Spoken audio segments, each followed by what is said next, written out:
Good evening, everyone. I am Karen Askey, and I am chairing the meeting today. I want to cover a couple things. First of all, we are a non-Brown Act committee.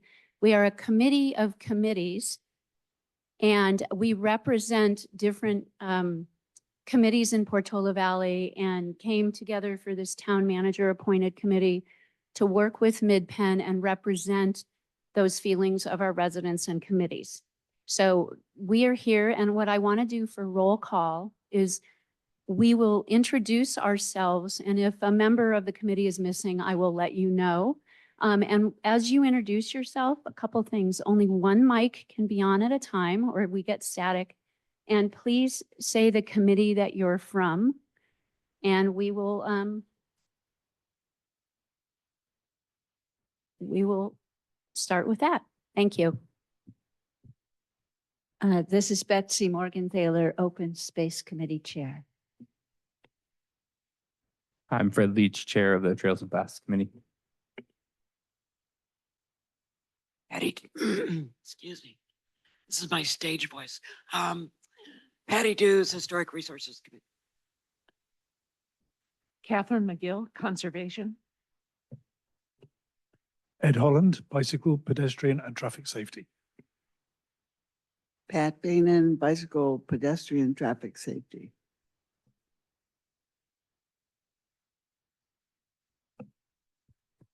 Thank you. And we have one committee member absent. That's Brooke Coffey, and she represents the Science and Nature Committee.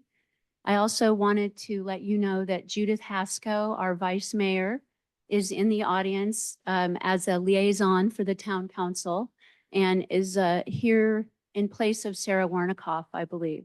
Right, Judith? Yeah, thank you. The other thing to let you all know, if it was, first of all, I want to apologize that there wasn't a place to put or submit written comments before the meeting. It wasn't easy. We did get one written comment from a member of the public that I will share during public comments for that. And you will have an opportunity to comment after Mid-Penn gives its presentation and the committee asks questions. So I want to let you know that we do want to hear from you, and that was just an oversight. The other thing is that Mid-Penn will also be presenting and getting feedback from our town council. The planned date is October 30th, so Wednesday of next week. And with that, I'd like to introduce Ashley Mack and Tina Hug, and they'll introduce their Mid-Penn cohorts and let the presentation begin. Thank you.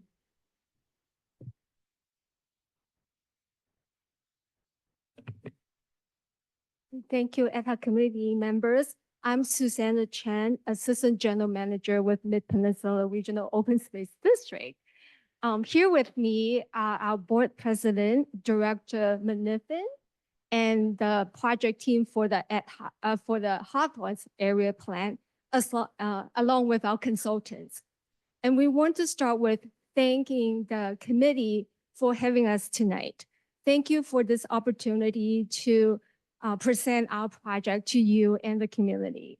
We also want to thank the town staff for helping to set up tonight's meeting. And we want to also welcome community members that are here tonight, both in person and online, and we appreciate their interest in our project. For those that are new to this project, we wanted to let everyone know that this is a Mid-Penn planning project focusing on public access and land and resource management for the Hawthorns property, which is owned by Mid-Penn but it's located in your town. For the last year, we worked with a public access working group to help develop options for ecologically sensitive public access for the Hawthorns area. The public access working group was comprised with several community members from this town, as well as community representatives throughout the district service area. I should also mention Mayor Vernikoff, as well as our board president, Director Manithan, also participated in the public access working group as non-voting member. they provided invaluable insights from the policymakers' perspective, which was really helpful for the access working group members. Through a year-long, really diligent work, the public access working group developed a set of recommendations for trail and parking. And tonight we are here to present their recommendation for your feedback. We are still really early in our planning process. We're not asking the committee or the town to make decisions at this time. Tonight's presentation is informational.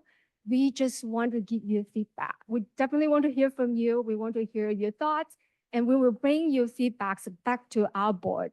The MIPAN Board of Directors is the governing body for our organization, and they will be the one to ultimately make final decisions on which options to be included in the area plan and ultimately being advanced to the next phase for environmental review.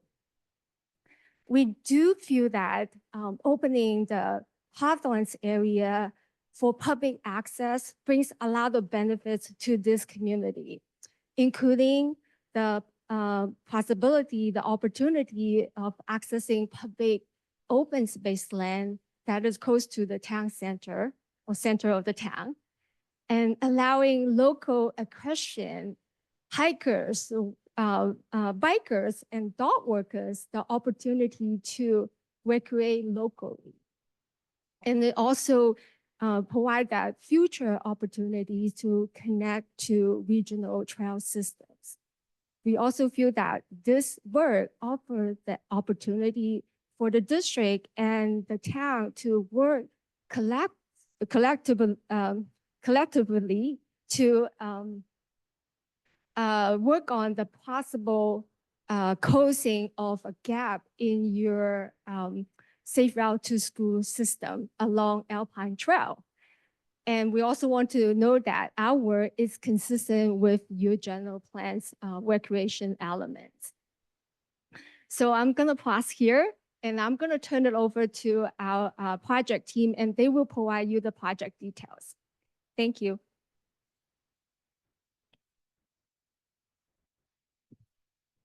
Thank you, Susanna. Thank you, committee, for having us. My name is Tina Hug. I'm a senior planner with MidPenn, and I'm joined by Ashley Mack, planner 3 at MidPenn, and our consultant team, Paul Stevenson, I believe is behind me, and with CSW, and Andrew Lee with Parametrics Traffic.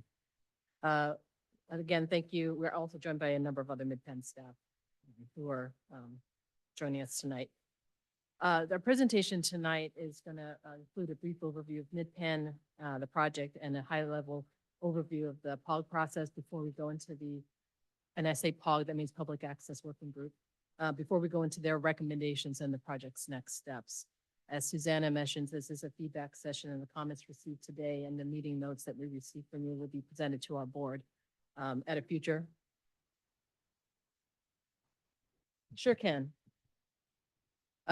As Susanna mentioned, this is a feedback session, and the comments received today will be provided to our board at a future study session in 2025, early 2025. And as a reminder, the phase of work that we're in is focused on determining a concept for parking and a trail system that we would incorporate into an overall area or master plan for the property that we would study in a future environmental review phase. So there's more work to come. This phase is not the end. A brief introduction to MidPenn for those who aren't familiar with us. We're a public agency formed in 1972. We have an elected board of 7 directors. As you know, Margaret McNiven is here and represents this board. We have protected over 70,000 acres of open space, and San Mateo, Santa Clara, and a little bit of Santa Cruz counties. We serve 770,000 constituents and many more beyond our jurisdictional boundary. And all of our preserves are open free of charge to the public 7 days a week. And this is our mission, which is to preserve open space land, protect and restore it, and then open it up for ecologically sensitive recreation. We have three counties. Three county. Is that me? Oh, okay. Sorry about that. Okay, with three counties, and we encompass 17 cities as well as the counties, and we span from San Carlos to Los Gatos in the Pacific Ocean.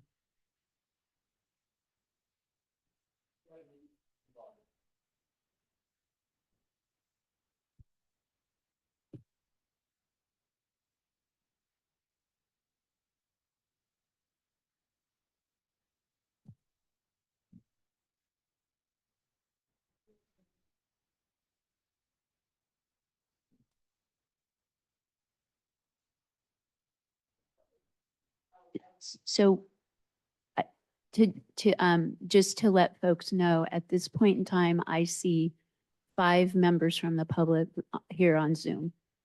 Thanks.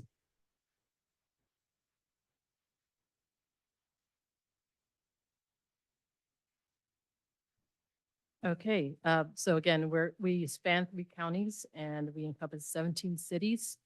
And we stretch from San Carlos to Los Gatos, and then from the Pacific Ocean to the San Francisco Bay, Hawthorns area, and the Windy Hill Open Space Preserve are indicated by the purple star on the map. And now I'm going to move over to a quick project overview for the prior work that we did before the Public Access Working Group was formed, and when they started their work over a year ago. To orient everyone here and who's online who may not be aware where this property is, of course, it's in Portola Valley and it's across from Roberts Market. It's part of Windy Hill, which is to the west, so officially part of that preserve. As you can see from the aerial, Los Troncos is on the east side with Alpine Road along the north, and it's surrounded by residential and commercial properties. And it's been closed to the public since ownership passed to Mid-Penn in 2011. It's subject to a conservation easement held by Peninsula Open Space Trust, or POST, which seeks to protect the property's conservation values and establishing parameters around which Mid-Penn can provide public access. In 2014, Measure AA passed. It's a bond measure that identified funding to open Hawthorns area to the public. It is part of Portfolio 6, as you can see on the screen. And the project exists due to voter and board approved direction.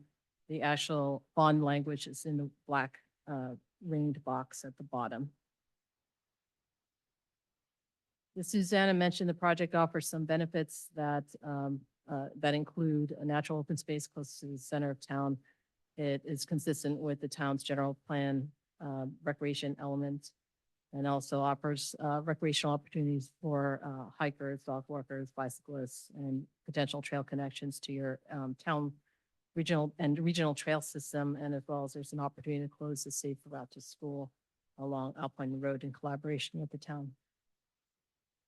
The conservation easement that POST holds is one that identifies a number of conservation values over the property, including natural resources, recreation, historic and cultural habitat, and riparian.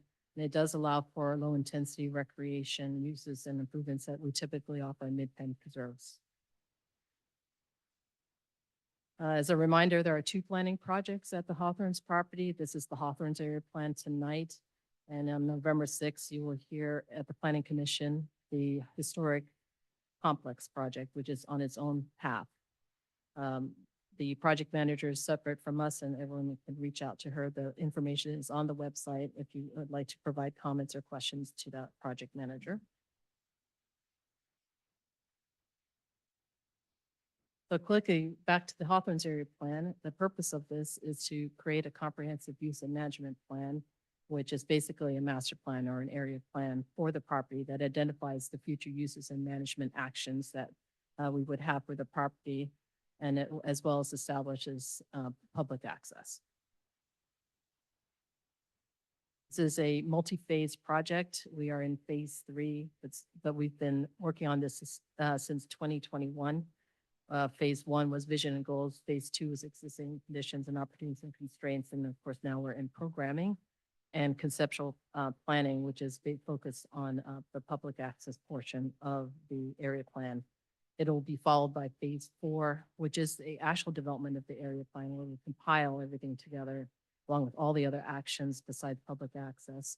And then we bring that back to the board for their approval before we take it into environmental review. So environmental review is coming. It's a little ways out though. This is the vision for the Hawthorns area plan. I won't read it out loud because it's rather long, but it seeks to provide ecologically sensitive access to the Hawthorns area that's consistent with the mission and consistent with the goals and consistent with the conservation easement. The goals are listed on the screen.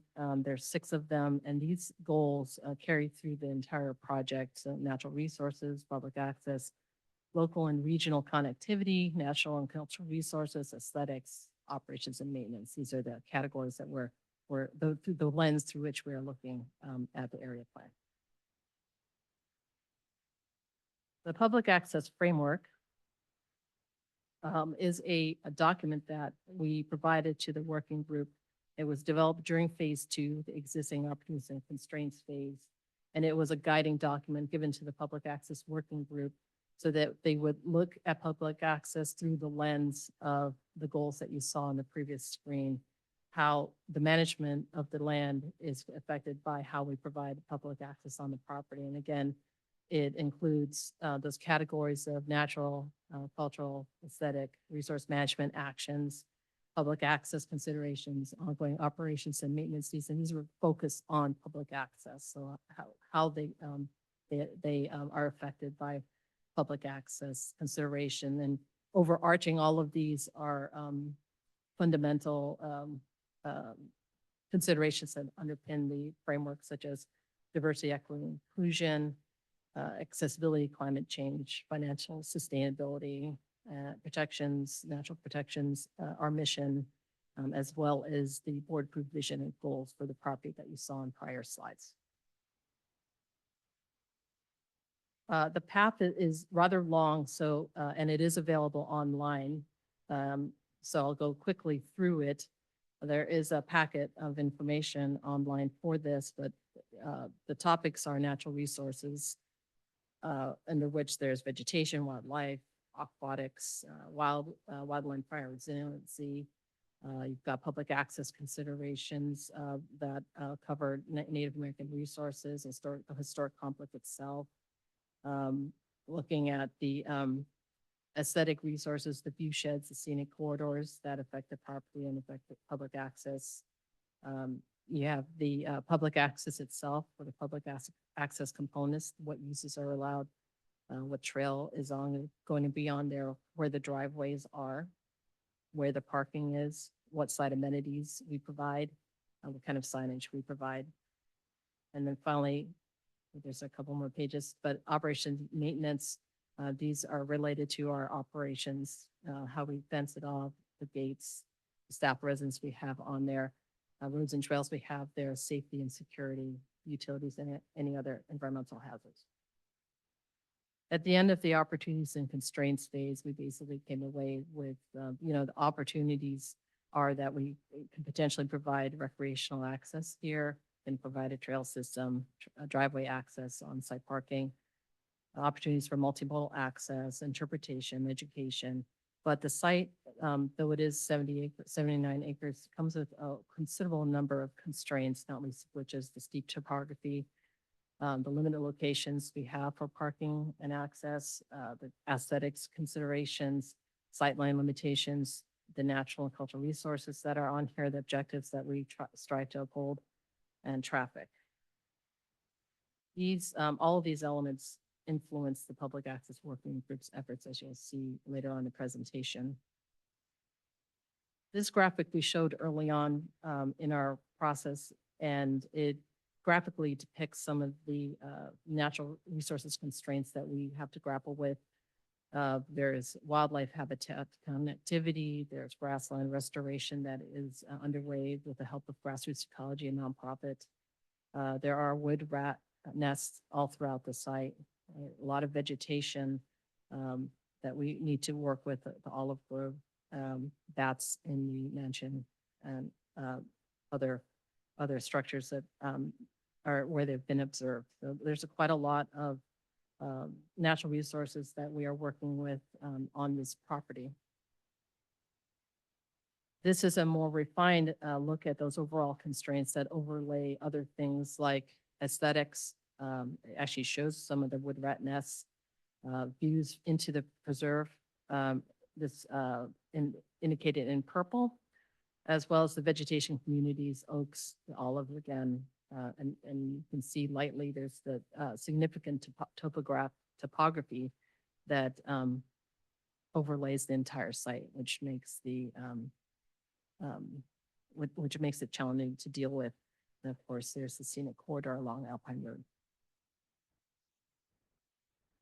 So throughout the last 3 years of planning process, again, beginning in 2021, we've done an extensive amount of community outreach and engagement activities. Of course, the POG itself had 7 public meetings, which were Brown Act.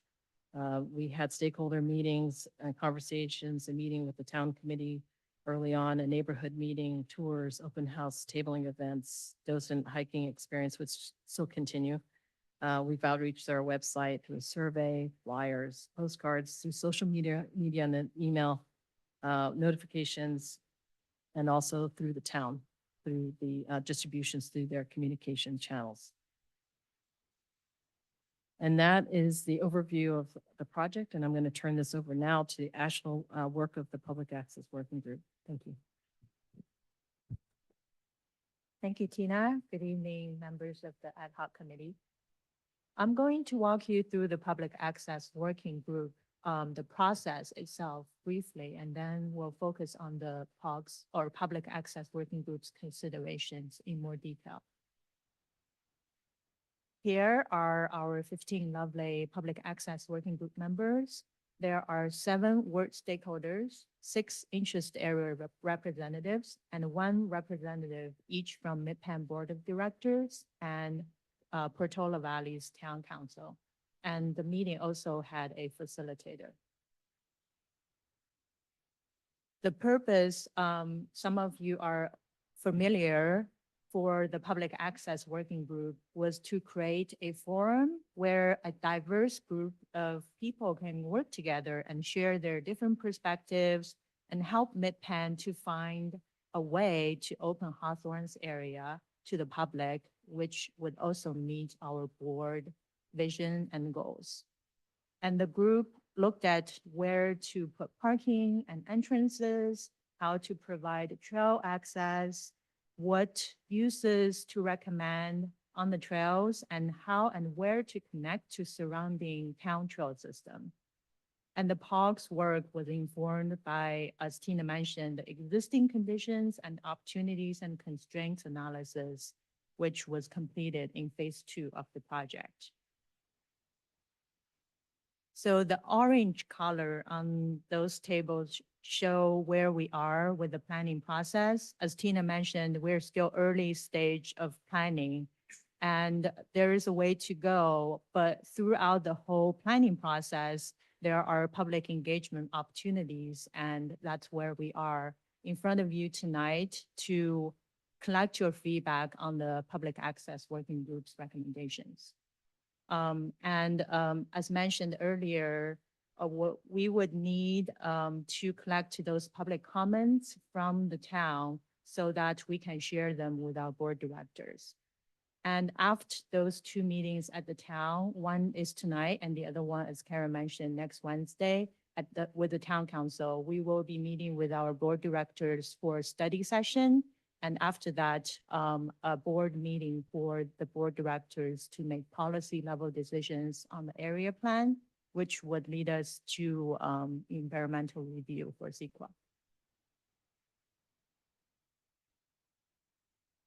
So on the screen, it shows the 7 POG meetings we had from July 23 to June 24 this year. The bar on the top shows the timeline. And as you can see, the first 2 meetings It was mostly for the POG members to get familiar with the site and understand the opportunities and the constraints. And as you can see on this photo, we had about 70 participants at the first site meeting in August last year.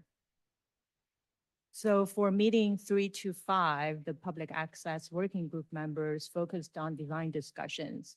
And they reviewed 8 concept parking options through those 3 meetings, and various considerations was discussed and additional trail segments was added.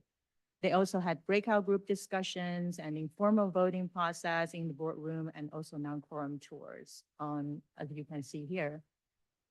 For meeting 6, it was another opportunity on site for the POG members to discuss key topics of discussion and also collect additional feedback from the community. Meeting 7, which happened in June this year, the POG discussed and confirmed their recommendations for all the public access components. And the photos are showing the voting process. So again, we are asking the town ad hoc committee members here for your feedback on the public access working group's recommendations for us to bring back to our board. None of those recommendations I will be sharing with you tonight are finalized. So before I go into the recommendations, those are the public access components. So I will be walking you through the POG's recommendations on the trails first, and then going to the parking design options. This is similar to the La Honda Public Access Working Group. We use this gradients of agreement for basically collecting the feedback from our POG members and get their level of agreement. So the values from 1 to 4 are considered supportive of a voting item. So here are the recommendations from the POG. These on the screen showing the POG's recommendations on the trails and connections. Mid-Penn Trail Crew designed this purple loop trail alignment about 1.4 miles, showing in purple. And the POG, during their deliberation, added additional trail segments, and they're captured in dark gray and white. The POG supported the internal trail loop alignment in purple, which are segments 1 through 10. They also supported the 3 spur trails to the viewpoints, segments 11, 12, 13, as well as the 3 benches located at the viewpoints, benches A through C. In terms of trail connections to surrounding town trails, the POG supported connections to Alpine Trail. Those include segments 10, 1, 10, and 14. They suggested phased approach. Oh, before I mentioned that, they eliminated connection to Saddleback Drive, which is segment 15. And they recommended to reevaluate in the future for segments 16 and 17 after Hawthorns is open to the public and the level of usage is evaluated. So this constraints map is what Tina shared with you earlier, and the POG's work is overlaid on top. This was a way for the POG to evaluate their priorities and the trade-offs for parking and trail alignments. And going back to the trail segments 16 and 17, as mentioned earlier, the POG was interested in expanding trail opportunities beyond the 1.4 trail loop. And that's why they also acknowledge the potential connections and desire to surrounding town trails. So that's how trails segments 16 and 17 was added during the POG process. And to break them down to 2 parts, the trail alignment itself, as well as the connectivity. In terms of the alignment, the POG acknowledged feedback received related to concerns about the visibility from nearby homes. While it comes to potential connection to Sweet Springs Trail, the POG heard concerns regarding allowed uses and increased usage of Sweet Springs Trail. So their recommendation is to reevaluate no sooner than 3 years after the preserve is open to the public, allowing MidPen to assess the level of usage. At the direction of MidPen board, staff will also engage with the town to discuss proposed future connections from the Hawthorns property to the Sweet Springs Trail. And pending the town's capacity and interest, MidPen and town will work together with Portola Valley Ranch and the community to address concerns related to the trail connection. This video, if it plays, basically shows where it shows you're standing at Sweet Springs Trail and look into the Hawthorns property, give you a sense of where trail segments 16 and 17 would be. You see Windy Hill on the left, Sweet Springs Trail on the left of the fence, and Hawthorns on the right of the property fence. Segment 16 is around where the cluster of trees are, and on the other side of the knoll is the proposed trail segment 17, around here, you can see. And the connection suggested by the POG is around this area before the dense vegetation on Sweet Springs Trail.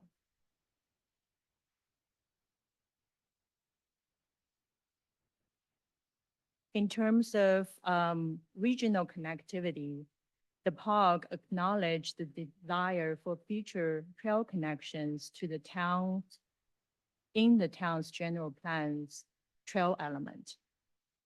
And therefore, their recommendation supported future trail connection to Los Trancos Trail, as well as nearby preserves, including Arrestradero and Foothills Nature Preserve.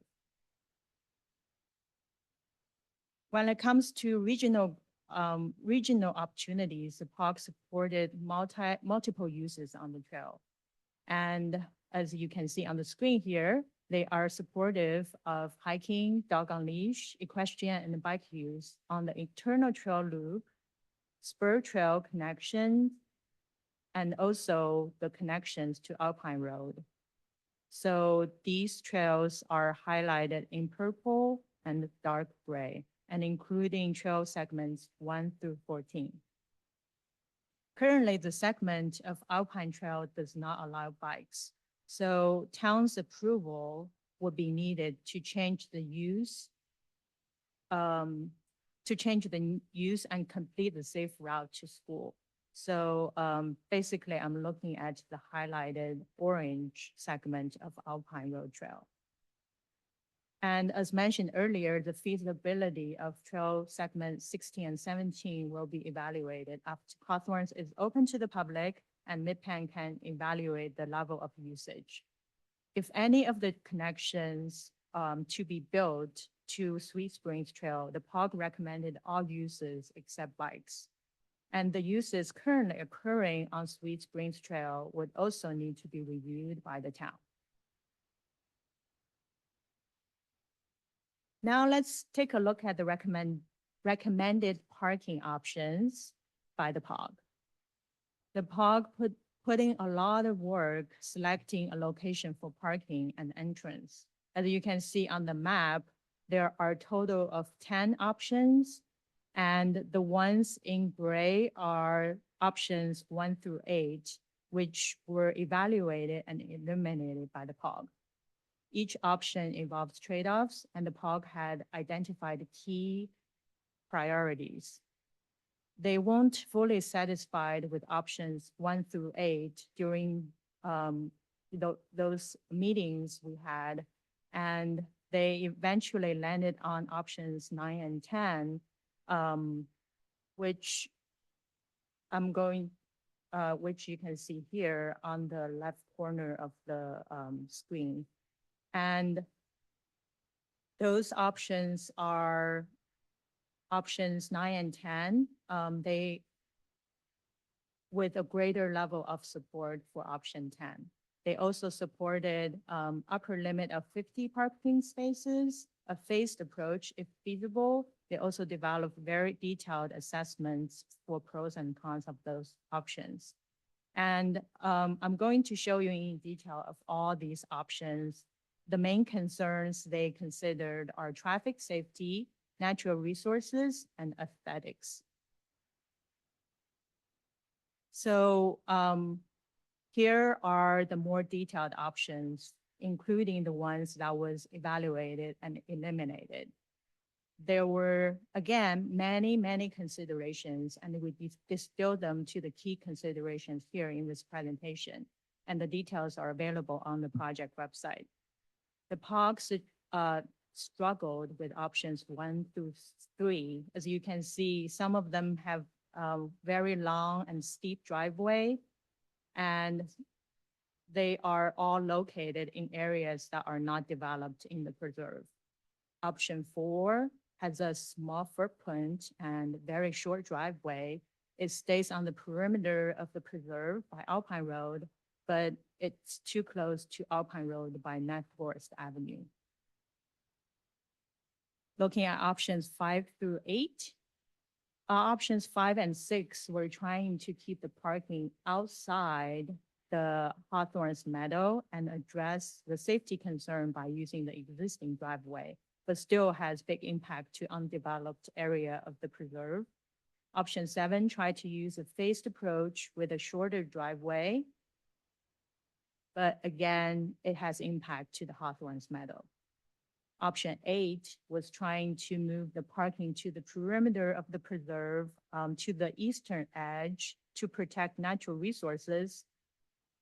However, it is too close to Alpine Road by Hillbrook Drive. And our consultant was also looking at this area because this is part of the Alpine Road, which it flattens out and has a slower speed for bicycle and vehicles. So after evaluating all the 8 options through many meetings, the POG landed on options 9 and 10. Both options 9 and 10 have 50 stalls of head-in parking, and they are very close to each other. And also based on input from the community, those options are located closer to the existing commercial area where there are already parking spaces. And you can see on the screen, option 9, it shows we're using the existing entrance to the preserve. This area is relatively steeper compared to option 10. But compared to the other eight options, it maximized traffic safety and minimized natural resources impact. Of course, screening and berms will be part of the design to minimize effects on the Alpine Road scenic corridor. Now on the screen is the option 10, also recommended by the POG. This option is located at the three-way stop of Alpine Road and Portola Road, which maximize traffic safety. It is also near the existing commercial area and around the perimeter of the preserve. It has the smallest footprint and require less retaining wall than option 9, which that's why the POG has a greater level of support for this option. And again, it maximizes traffic safety and has least impact to the natural resources. Therefore, it has the most support from our POG members. Similar to option 9, this option would also require screening or berms for to protect the scenic corridor of Alpine Road. In terms of the overall intent of the conservation easement, as mentioned earlier, it is to protect the conservation value of the property while allowing MidPen to provide ecologically public access.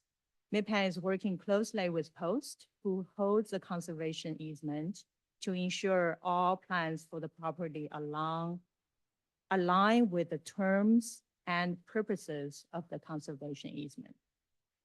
So keep the designs in mind. I'm going to show you 2 videos of the existing conditions of this area.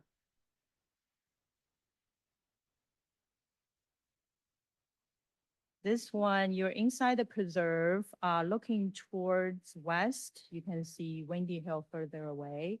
And you will be looking at the proposed parking option 10. So here is where the proposed parking option 10 locates. You can see Alpine Road nearby and the intersection of Portola and Alpine. Across the street, there's Roberts Market. And on the other side, you will be seeing the existing entrance, which is right here. And this is where the proposed parking option 9 would be. And as you can see, this side of the hill is much steeper than the other side. And I'm gonna try to show the second video here. This is focused on the area which we will be looking at Portola Road and Alpine Road. So this is the intersection where the truck turns. Again, Roberts Market and the commercial area across the street. The proposed parking option 10 is roughly located between the tree and the yellow flags on the right. So we've heard from the community that traffic volumes on the surrounding roads is also a topic of concern. In response, our traffic consultant Parametrics has conducted thorough analysis for surrounding traffic and gathered additional feedback based on community input during the POG process. I'm going to hand it over to Andrew Lee from Parametrics to walk you through some of the key findings.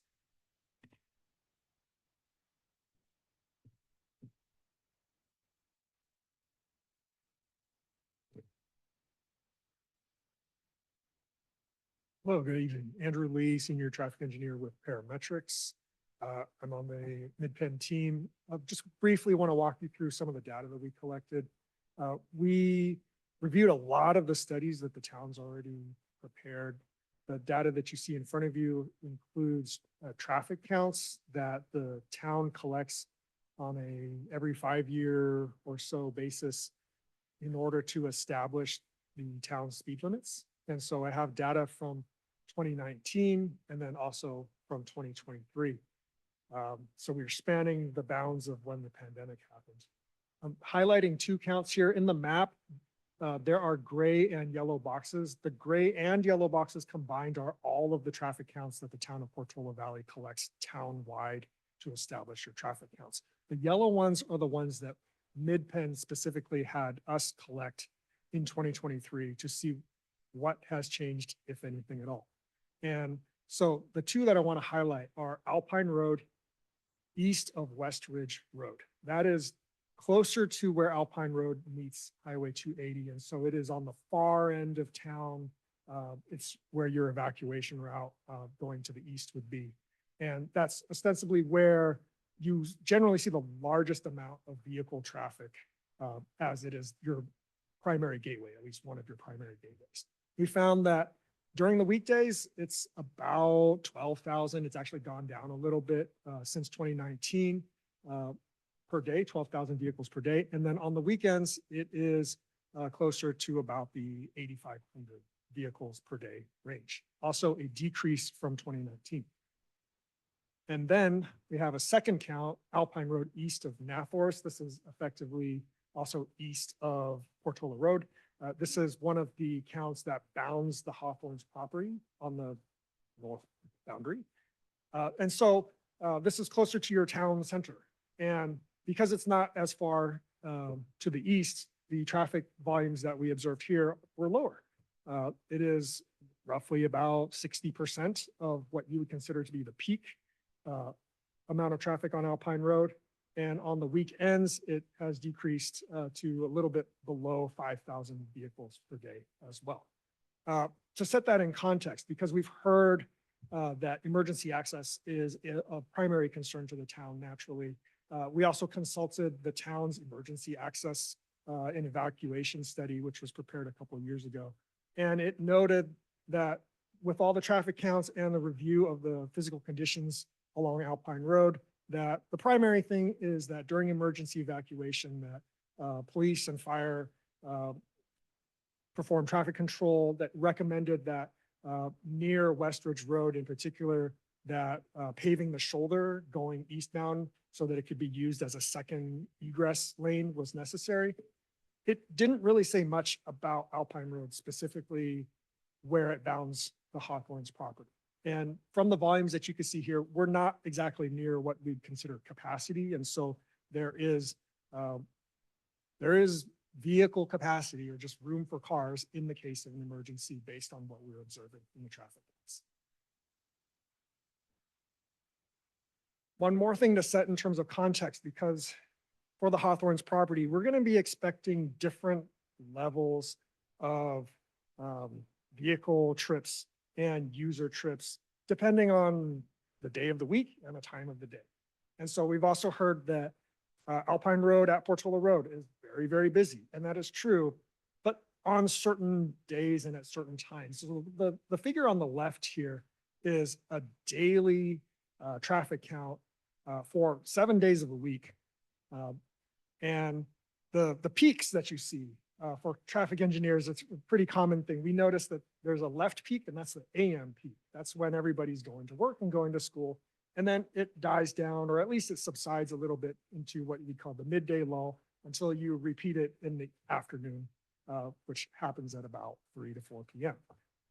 The curve that has no peak, that's the weekend. So at the very worst of your weekend, at its very peak, which happens at about noon, it is about as bad as your midday weekday condition. Okay, so in the context of what Hawthorns is going to be attracting, most likely weekends will be busier. And so your busiest periods would generally, for Portola Road and Alpine Road, the intersection would not be concurrent with your peak activity at the Hawthorns property. One more thing, because we know that bicycle traffic this is a very popular bicycle route. And this is a large influence on where we as a group decided would be the most appropriate recommendation for a potential driveway into the Hawthorns property. Once again, this is a 7-day count of bicycle activity. The big 2 lines that are very pronounced, those are the weekends. And you have almost 200 people on bikes traveling through Alpine Road on Saturdays and Sundays and right around the late morning period. So that is concurrent with when some of the peak activity during the Hawthorns property would be expected. During the weekdays, it's not quite so pronounced. There's 1 or 2 peaks. It looks like it's a very popular Tuesday ride. So it may be some VCs getting together with some groups to do a ride. But otherwise, during your weekdays, it's not quite as busy. So yeah, just to wrap it up, like there is a lot of activity on Alpine Road. And we understand that traffic safety is of concern. But in terms of when the busiest times are versus when the busiest times at the Hawthorns property are, there's a slight mismatch. And so it bears that there's opportunity to manage and try to control the conditions. Thank you.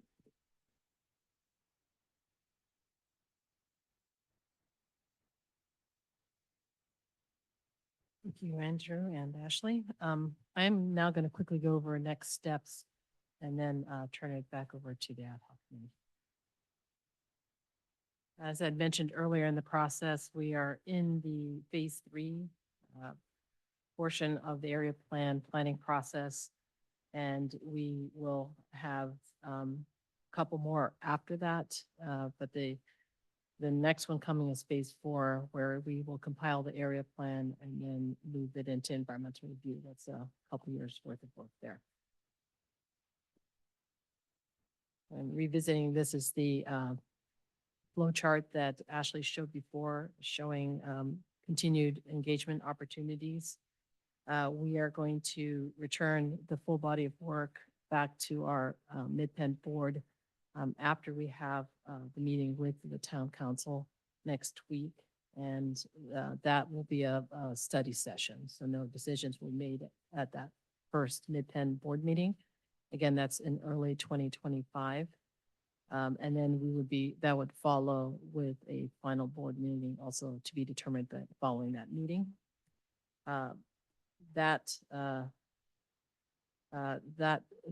Both meetings will have the information that was shared today, as well as the feedback we received here and at the town council meeting, as well as any public comments you all receive that you forward to us, and as well as any comments that are sent to the town council and that are forwarded to us. So we'll all be packaged up together.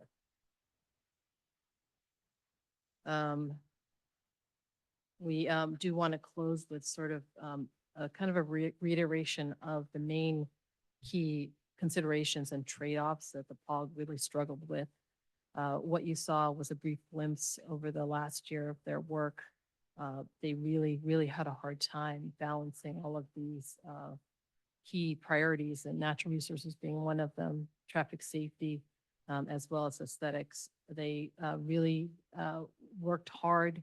They listened to the public feedback coming in and tried to respond accordingly, which is why you see 10 options. When we provided them with some initial concept plans, and then they went for it, suggested modifications.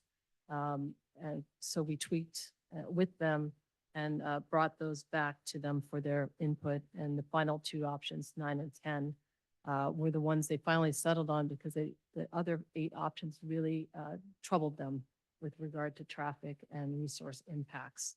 And they tried to bring the traffic considerations back to where there is traffic, a stop sign, and already an existing driveway. So that's just the image on the screen is basically what they struggled with for an entire year, how to balance these competing priorities.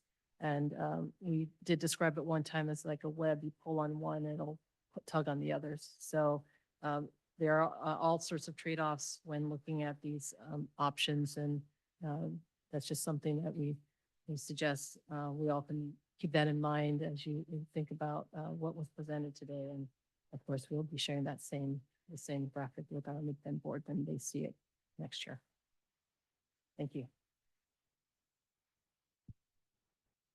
Thank you for that robust presentation and all the work that you have done and listening to the input received so far. I realized that I asked everybody to introduce themselves at the beginning, and I don't think I said what committee I'm on. So I'm Karen Askey, and I'm on the Parks and Rec Committee and representing that side.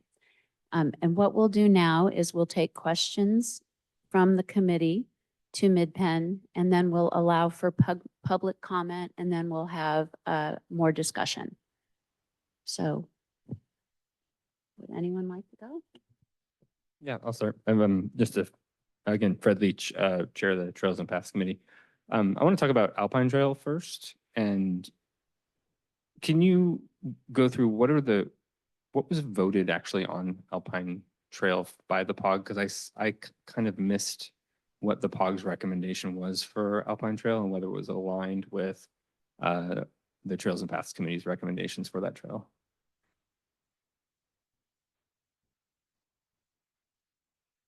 So the POG's recommendations on the Alpine Trail is basically what we shared on the screen. Can we pull the screen back up? Yeah, they are aligned with the realignment of Alpine Trail to widen the road, the trail itself, and Mid-Penn provide access easement for the property.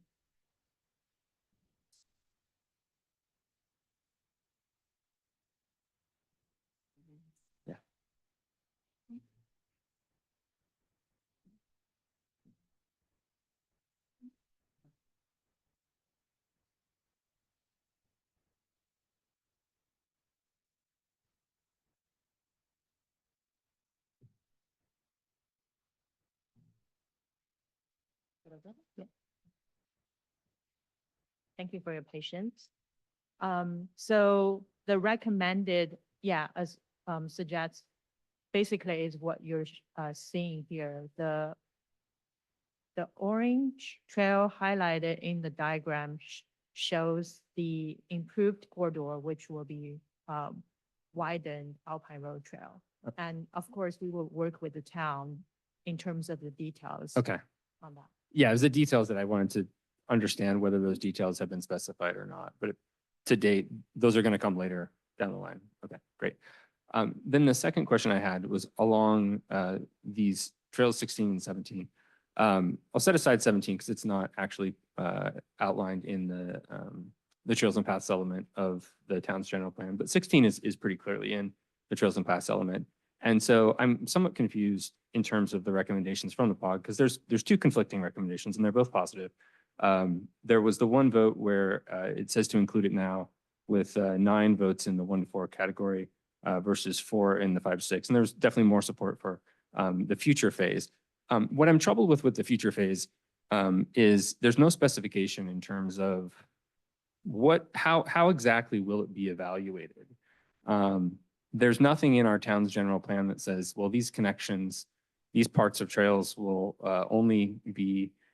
should only be included if a few people are using them. And so I want to understand sort of what the rubric is that the POG is recommending. And I'll note that connections are more valuable the more people use them. And so it sounds like from what has been said previously is that if there is more use, that means there's less likely for a connection to happen. And that's the inverse of what should happen if we're going along the value of connections as specified in the town's general plan. So could you provide some idea of what the rubric is, what the thinking is in terms of what that evaluation process is going to be for including segment 16?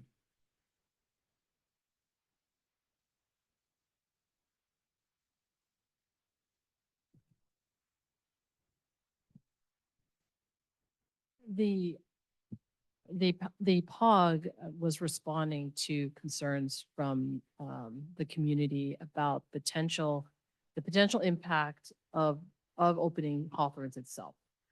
They heard both concerns that we were offering too much parking and too little parking, that parking would end up on the streets in the neighborhood, close by neighborhoods. There were concerns raised by the community to the southwest about the potential connections that would affect their community and also the traffic and parking in their community. So the POG was leaning on a phased approaches for actually a number of these options in the parking as well. If there's a possibility to take a measured approach to see what the interest is in Hawthorns and whether another connection like this would have an effect on what was being already observed at the preserve. One of the hardest questions for us to answer that they asked us was, what is the use going to look like here? We don't know. Honestly, we don't know because this is a unique site. It's fairly small compared to other mid-pen preserves that are in the thousands of acres.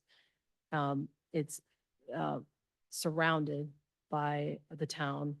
It has significant connections, possibilities, and we actually don't necessarily need 16. People can get onto the trail, onto the Alpine Road Trail anyway. So, people can get onto it from the Hawthorne. So there is an uncertainty as to what the use is going to be like. And so I think their suggestion to our board is open it up, see what it looks like on sort of a day-to-day average year-over-year basis before you pull another lever and see what would the effect be. Because right now, if you were to ask us what happens if we do 16, we don't actually know because we don't know what our baseline is. Yeah, I mean, I guess there's a couple of observations. One is that I think you're always going to be perpetually in this state of not knowing what happens when you do 16. Because the theory I've heard is that when you put 16, then that's going to create the incentive for people to come park in areas where they're not supposed to park. And you can't, so how you actually do this testing, it's an impossible thing to test because you can't just create an alternative world where you create 16 and one where you don't and have a true randomized controlled trial. So I think you're always going to be in that state.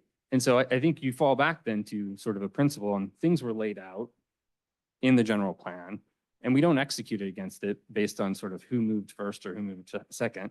This is an area of the town that is sort of last to be developed, but there is a plan. So I would urge the board to take that up. And I'll pause there.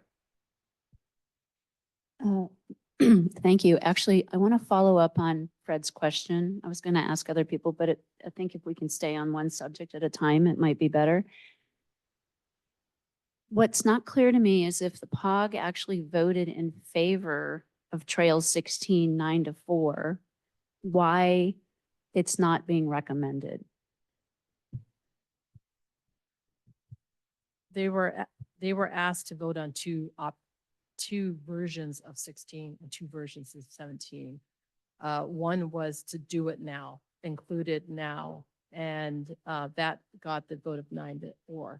Then there was the phased approach, was just see what happens first, check out what happens at Hawthorns, and then approach the town to see if they're ready to, consider we have to do something on Sweet Springs Trail. We can't. The use on there was alerted to us to be equestrian only, so that we would have to go and look at that as well.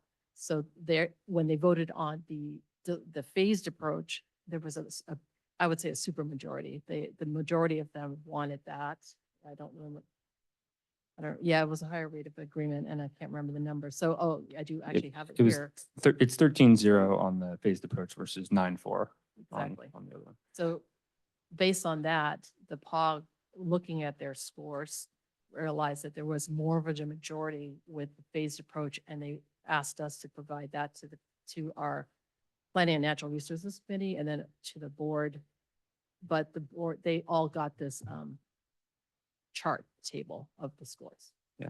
So I think maybe just final, or two, I guess, final pieces of feedback on this one is one, I would encourage the board or whoever needs to actually create a rubric for how, what are the numbers that are going to be there? What will be the standard? Because if you don't create a standard ahead of time, you're going to continually kick this question down the road of should there be a connection versus should there not be? And you're always going to have people pushing back. And I think having an objective that says, here's what it needs to be in order for us not to put a connection, and here's what it needs to be to put a connection, I think would be really important in creating a sort of a fair process.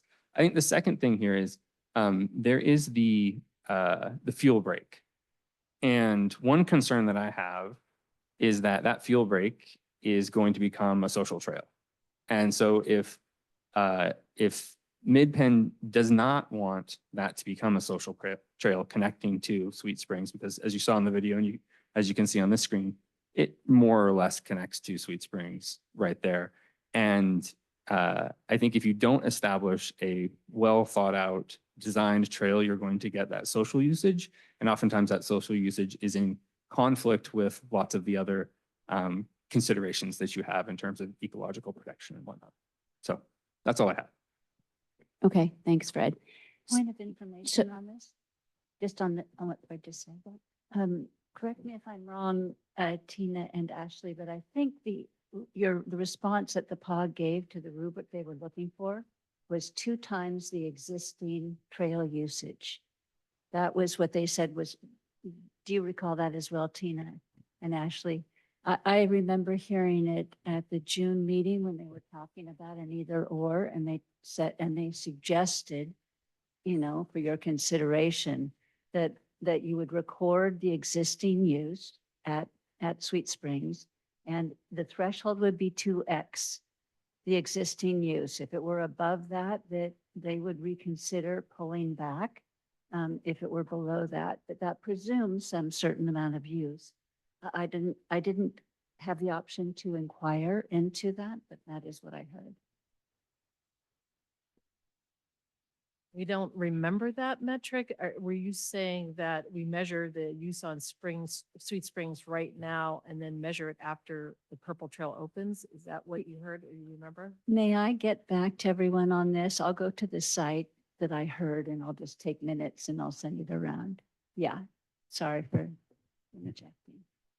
Okay, thank you. What I would like to do is stick to committee questions and get our answers, and then we'll let the public comment, and then we'll come down and have our conversation and our feedback and recommendations and thoughts. Okay, so is there anybody that has any other questions for anyone at MidPen? Betsy?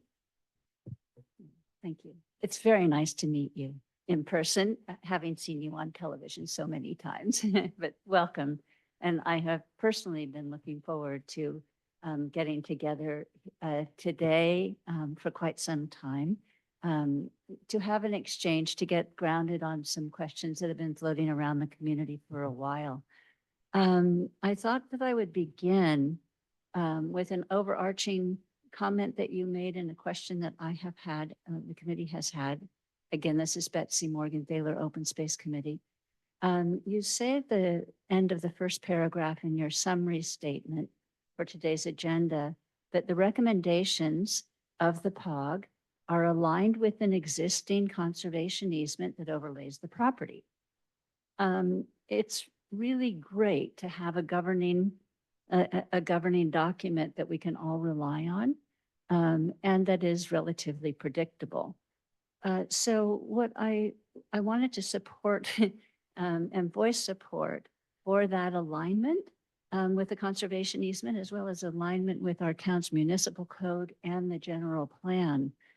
At your September 17th Planning and Natural Resources Committee meeting, one of your 3 board directors asked a question. It was in context of option 10 about how option 10 interacted with the conservation easement. He said, what do we know? What do we know we can do and can't do? He then further refined the question to frame it in terms of tree removal. He did not go on to ask about the substantial amount of slope grading that was going to be envisioned, though it does add to the town's concern. So the response that he received for that from staff was that Post had given permission to move the parking from option 9 to option 10. And with that approval that you had moved forward with it. That comment stirred a lot of community curiosity, which is, can you help us unpack how that permission was arrived at? I have personally, with fellow committee members, read through the conservation easement multiple times and have not been able to answer the question for myself. So I was hoping today that you would help me with that.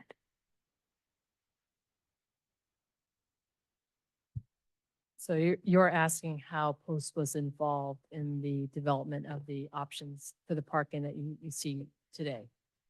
I'm sorry, could you repeat that? You're asking us to explain how Post was involved with the parking options that you see today and how the conservation easement was applied? Not exactly. I was asking specifically in your response to one of the 3 directors, board of directors, your response that Post had given you permission based on the way they interpreted the conservation easement to move from one parking area to another. In fact, parking 9 has a substantial piece. The full fire truck turnaround is within the unimproved area, as is almost all of option 10. So for either of them, their footprints in the unimproved area. As we read through the conservation easement, there are very strict restrictions on that that are not answered by moving to the periphery. Moving to the periphery is a preference for the conservation easement writ large. So the question is specifically, what did Post say as they were saying, we give you permission? Why? Based on what? So they would, their role was to look at the conservation easement and determine whether the options that we were showing them that the POG wanted to explore, whether they were in alignment with the conservation easement. They looked at the conservation easement language, and it is 6I in the conservation easement that allows for public agencies such as ourselves or somebody similar to put in a public limited staging area around the perimeter of the improved portion as necessary to facilitate public access. So when a POG came up with option 9, we showed them what it would look like within the improved area. And they asked, can you ask Post whether they would allow a portion of the turnaround to move into the unimproved area? They looked at the conservation easement, and because the conservation easement does not say that the public access must remain within the improved area, but along the perimeter of the unimproved area and improved area, they felt that that didn't meet the standard.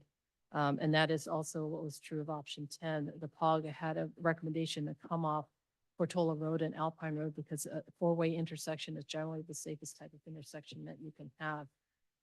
We were concerned about that because of the type of gradient topography that is in that area, but it is much similar to option 9. It just is the existing drive cuts through it already. So Post was asked to look at that. And so they looked at the conservation easement and determined that much like 9, it is an alignment because it is along the perimeter of the improved area. And it facilitates public access. So it isn't that they gave us permission and changed anything. They just were looking at the conservation easement language. Well, with your permission, may I just read I aloud? It says if the real property is ever conveyed to Mid-Penn, congratulations, or any similar governmental entity intending to use the real property for public open space and passive recreation use, construction of a limited staging area, gravel parking lot, pit toilets, wood fencing, trail markers around the perimeter of the improved portion as necessary to facilitate public access to and use of the real property for hiking and other uses permitted by this easement. So I have, I've marked that and respect that, and that though didn't quite answer my question as to how you were able to move it into the, this gives permission for the improved, but not the unimproved portion. So if that question's too much for today, I bet that other people will circle back to it later. I just wanted to surface it as something that I hadn't been able to puzzle through myself. Thank you for that go. I do have one more question. Sorry. And that is regarding the historic complex. We know that we're meeting here today about the Hawthorns area. But we're trying to estimate demands for what we're loosely referring to as a 50 parking space lot. And I've had a lot of questions of why do we possibly need so many parking places? And as I have become more familiar with the future prospect for the lower barn, which sounds quite exciting and a pressing priority for Mid-Penn, and have heard about both its primary use as supporting the community at Willow Commons in their activities, but also secondary use for public access. And you don't probably know what that looks like quite yet, which is understandable.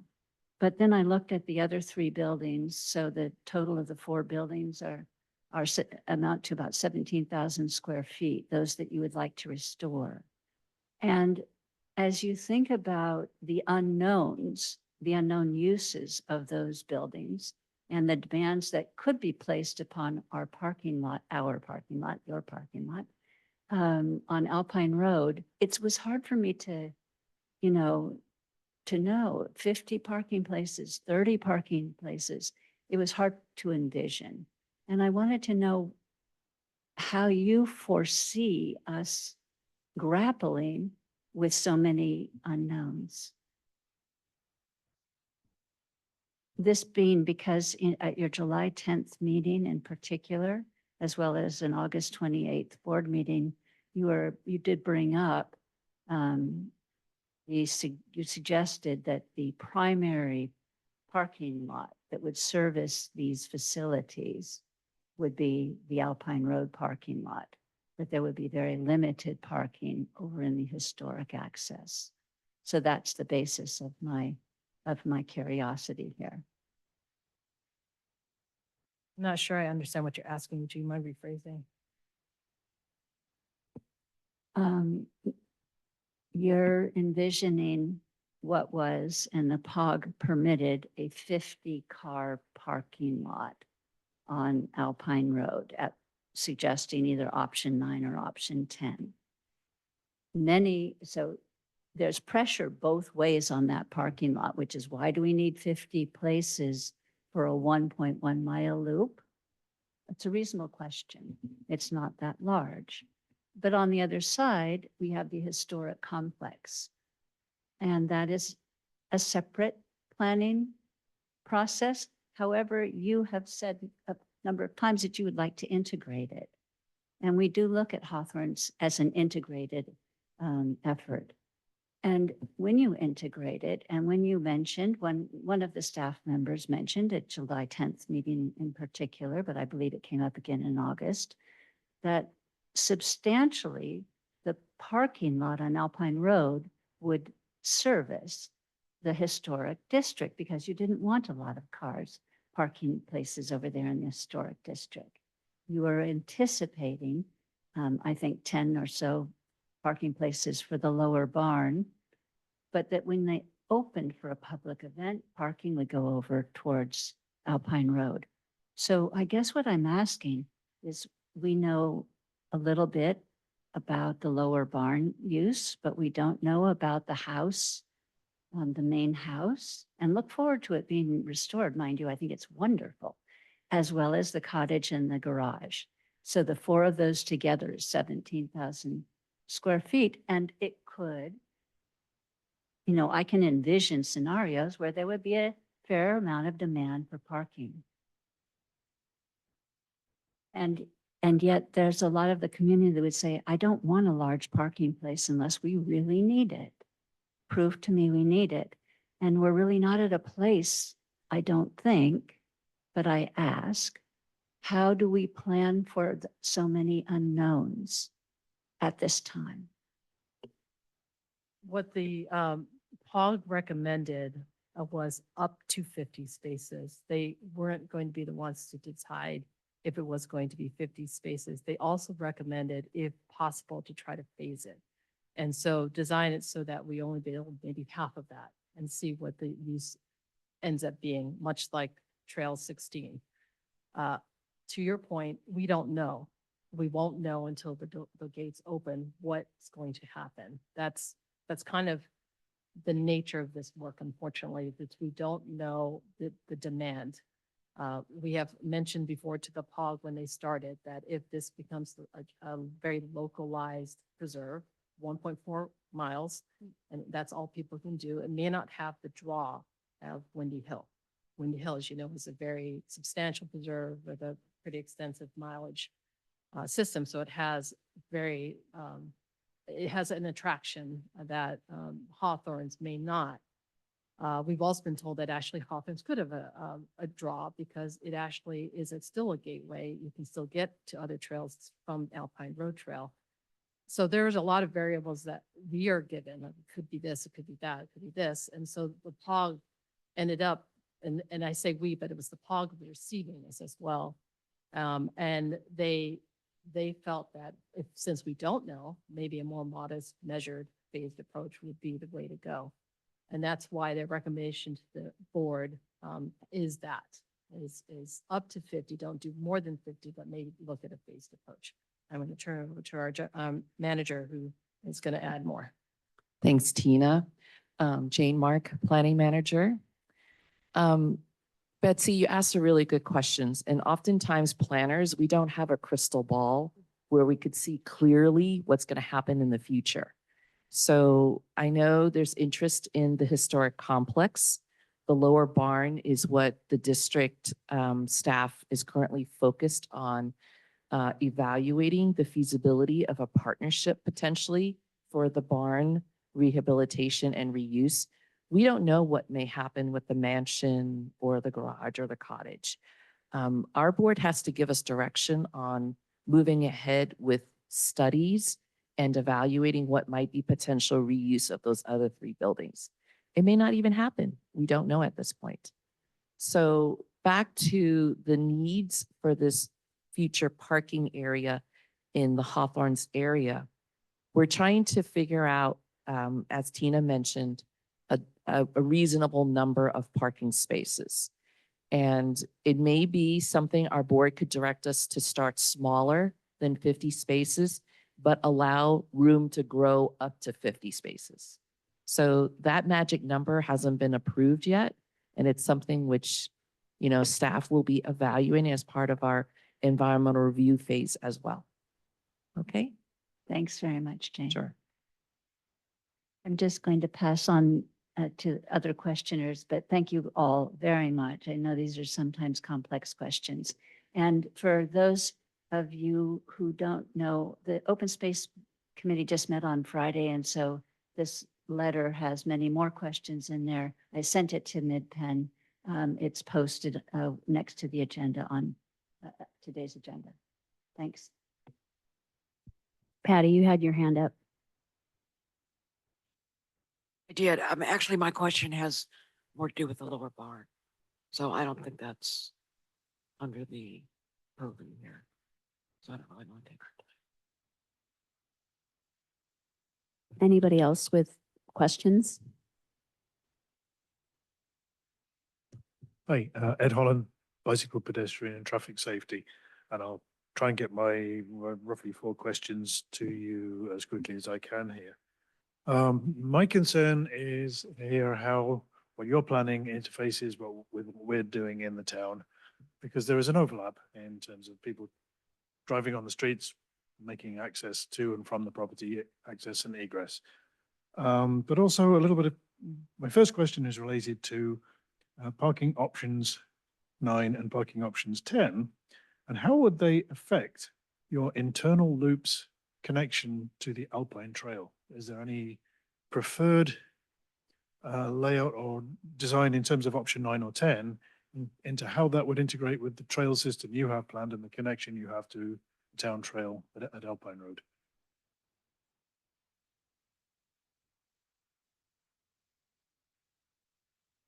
So I presume that at some point you'd have to cross one of the access driveways in either case.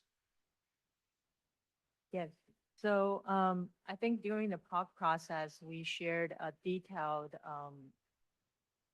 section or perspective.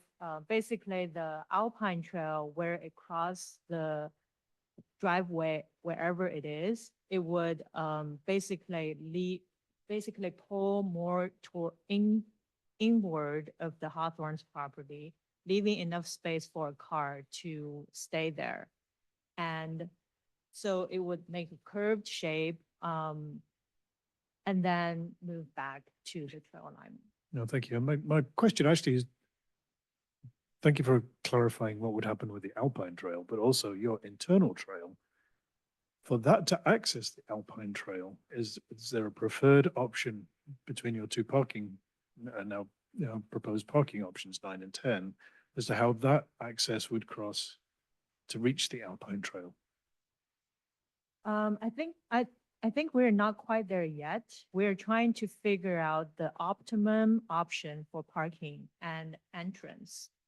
And then there will be a trailhead by the parking area, which will be accessible.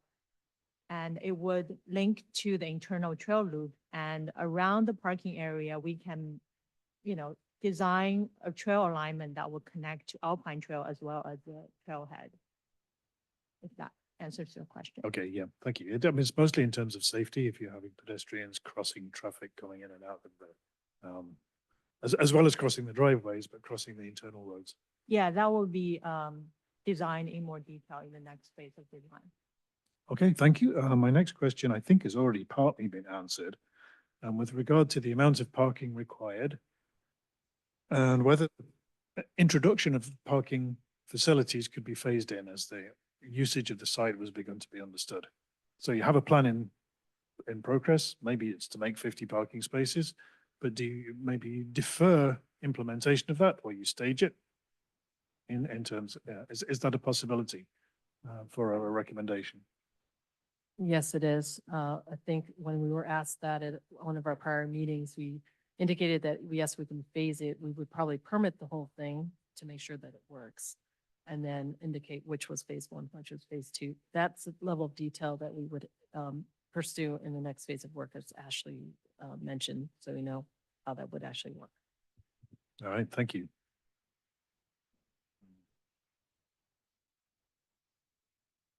Catherine, do you have any questions? Oh, I'm sorry, I'm still going. If I Oh, may, I've oh, got I'm two sorry. more Sorry. questions, and I'll try and get through them I quickly. do have a request. After you ask your question, would you mind turning off your mic so the camera can then go to the speaker? Yes, I will.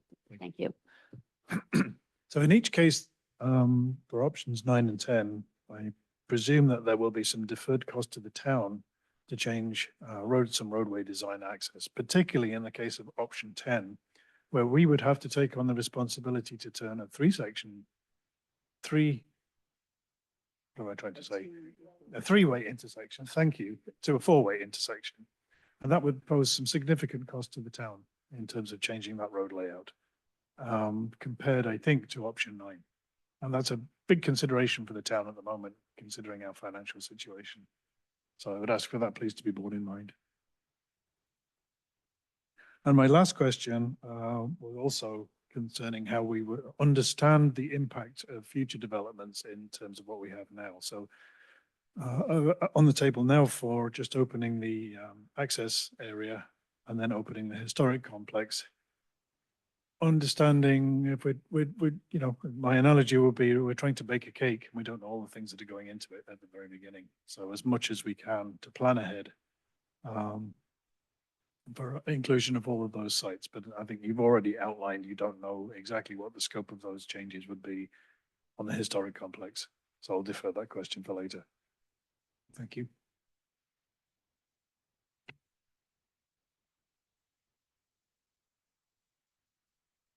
Catherine, do you have any questions? And Pat, you had your hand raised. Well, I'm on the Bicycle Traffic Safety Committee, and I have been going back and forth on 9 and 10 for a number of different reasons. And option 10 is such a major impact to our community, I think, in many ways. And that change, when looking at it, and we have photos of the intersection, visually, when you say it's going between the tree and the yellow flags, does that mean the intersection is going to have a curve to it? Or is it going to go straight on? Can you tell from the photos? Because when I look at the photo of the intersection,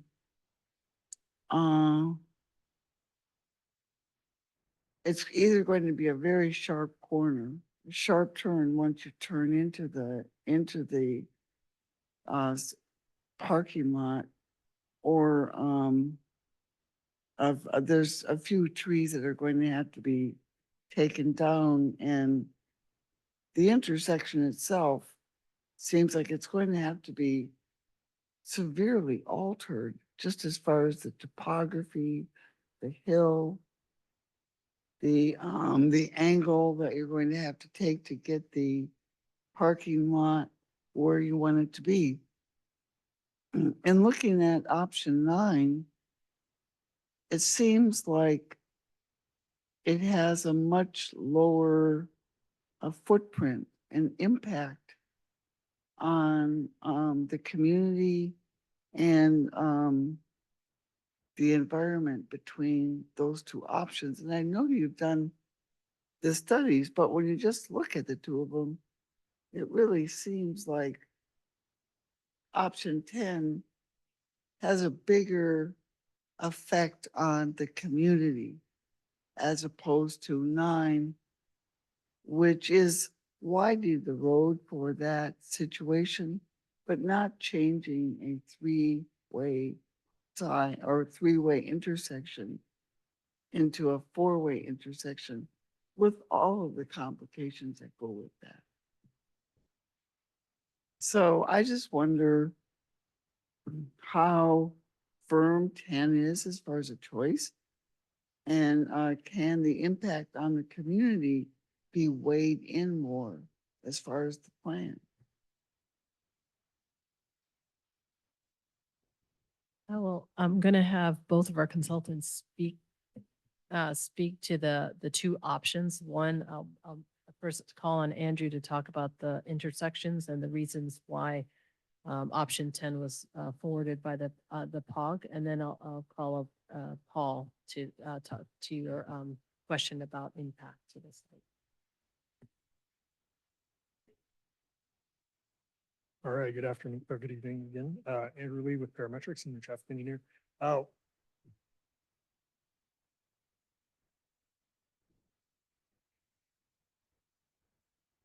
So one of our primary concerns, if not the primary concern as it related to traffic, was traffic safety.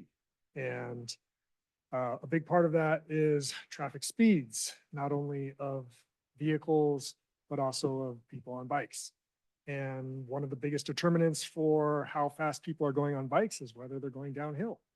And so when we looked at Alpine Road, I could say just objectively, at the intersection with Portola Road, it's pretty much the flattest part of Alpine Road in that area.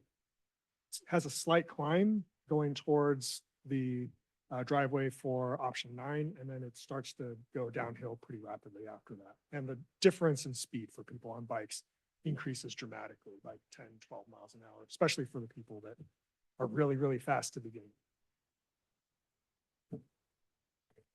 I've ridden that a lot, and I understand the speed that can be accumulated going on that descent.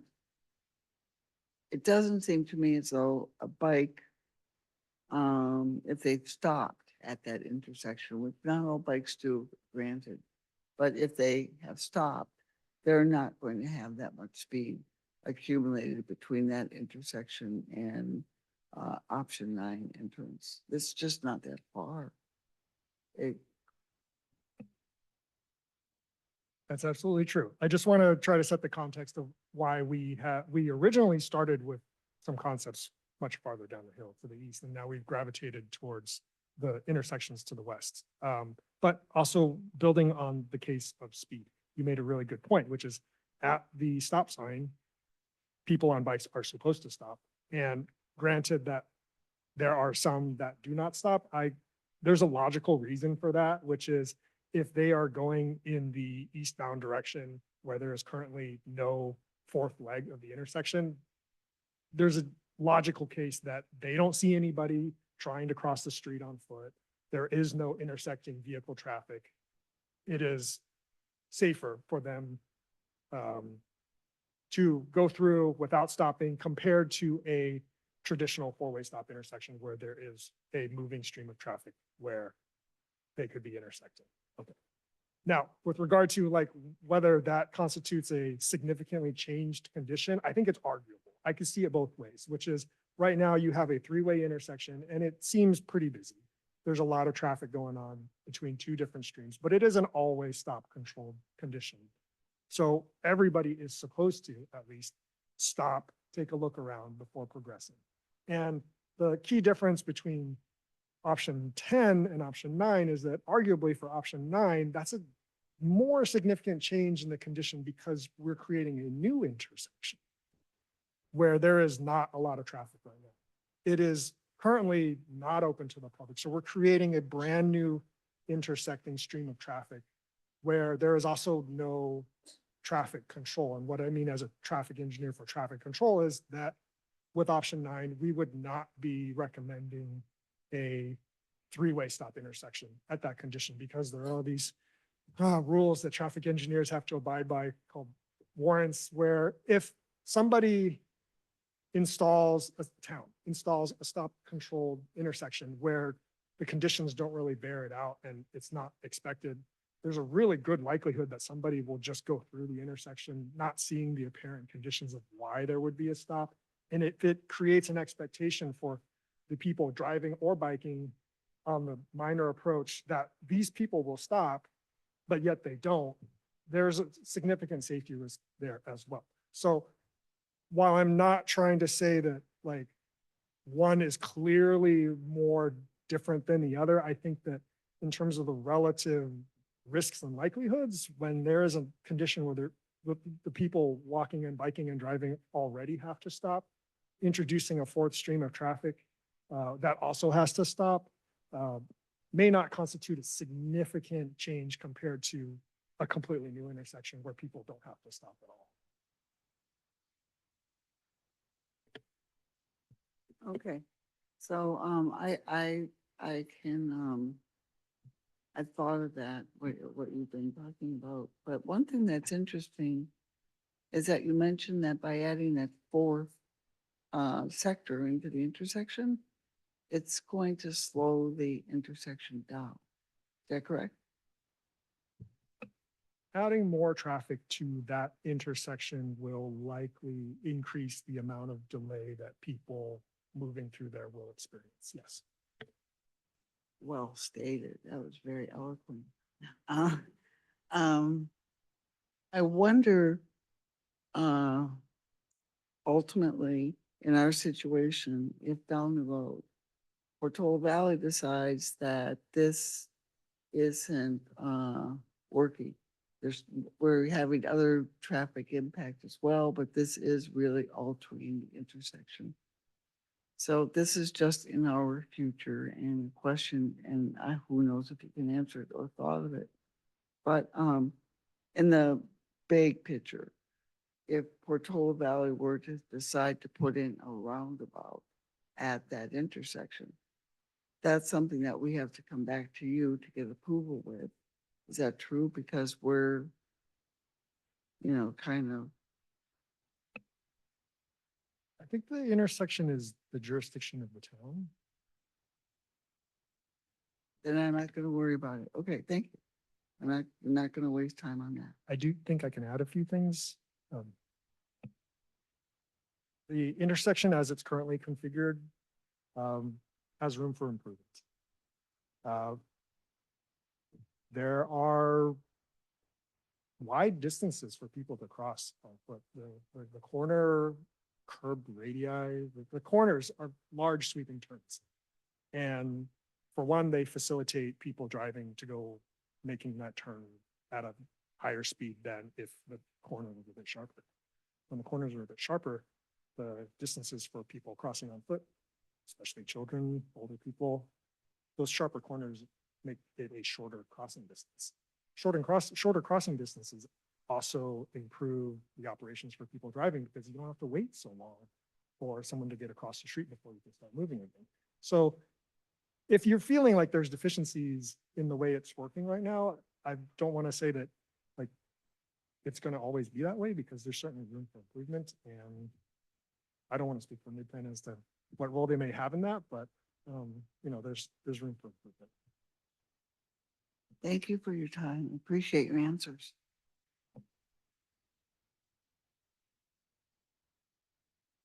Paul's going to talk about the other questions you had. Paul Stevenson, landscape architect with CSW ST2. Regarding the environmental impacts of options 9 versus 10. So you're correct that at the driveway entering into the site, there is going to be tree removal and grading in that area. So the majority of the tree removal and grading where it's going to be more extensive is at the driveway entrance. As you go into the site, it's more level as you go to the parking area in the turnaround for option 10.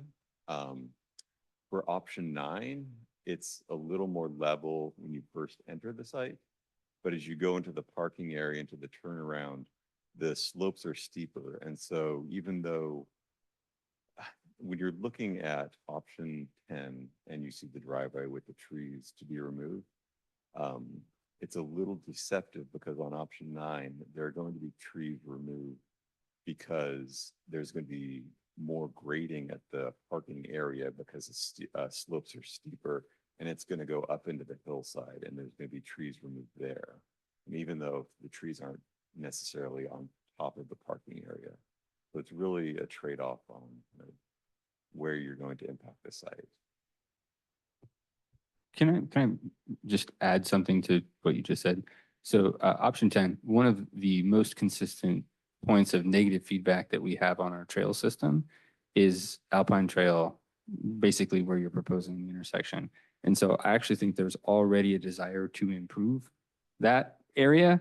And so some of what you said, I don't know that we really should consider it as sort of a negative impact because it's already something that needs to be done because it's when the rains come, that is a pile of mud and we hear a lot about it. And so we would like it fixed. And so I think maybe just as a comment to that one of the values of 10 would be improving that for the town. That would be a big benefit.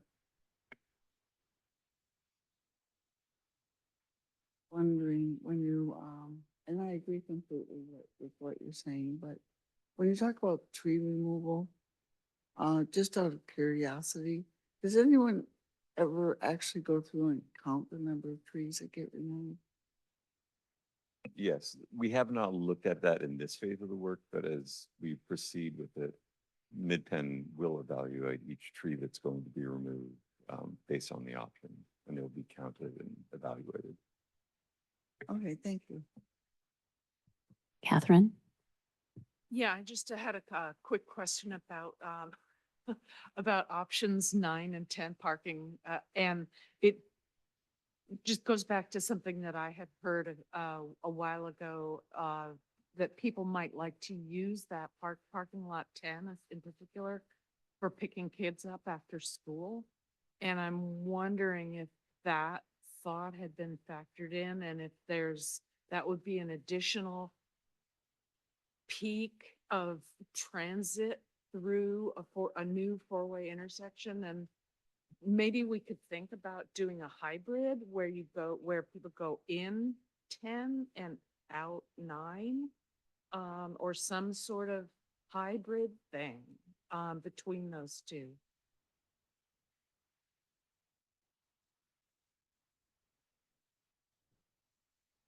Isn't my idea. I think I'll speak to the portion where we're talking about alternative uses for that parking lot. I'll go back to citing the peak activity chart for Alpine Road and where it already experiences a lot of traffic. One of the good things about a remote spot like that for drop off is that it decreases the amount of vehicle traffic adjacent to the school, which already is very busy and allows kids to walk in part of the way. And the other thing is that because the weekends are probably going to be the busiest time for the Hawthorns site, that on the weekdays might not be so full. And so it might not be a bad thing that parents use that lot for drop off and pickup. I think I saw a few dropping off or picking up their kids over at the Roberts Market lot, and it kind of happens. So it's probably going to happen. I think it's probably manageable. I'm not really sure it's a bad thing. With regard to the dual access, I think Paul could probably speak to that a bit more than me, but it's going to be more impact. And it will probably complicate the traffic operations doubly.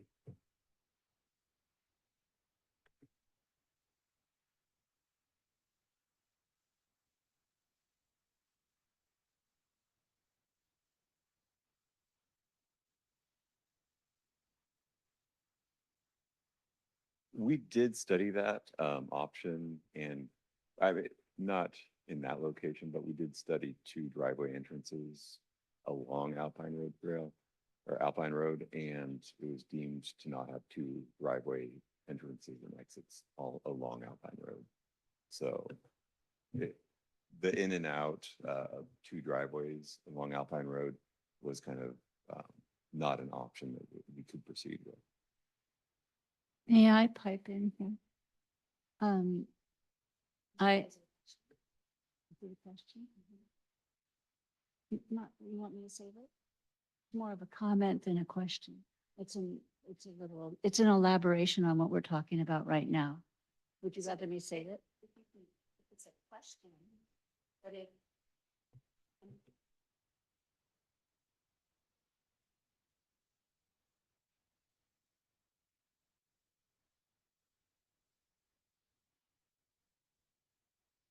Sorry, could you repeat the question? Well, I don't mean that in a bad way. I'm mindful that we're still going to have a discussion. And so I just want to make sure that we get through our questions and we get to public comment. And that's really no offense to anyone at all. I'm just trying to get my process out on here. So, okay. Does anyone else have any questions? I do. But, Sorry, Karen, could I interject? yeah, really quick? absolutely, absolutely. So, the question about the drive to entrance and exits is it also encourages, people looking for a spot to loop onto Alpine Road and creates more traffic, hazards. So that's one of the other reasons why we did not have two entrances or exits.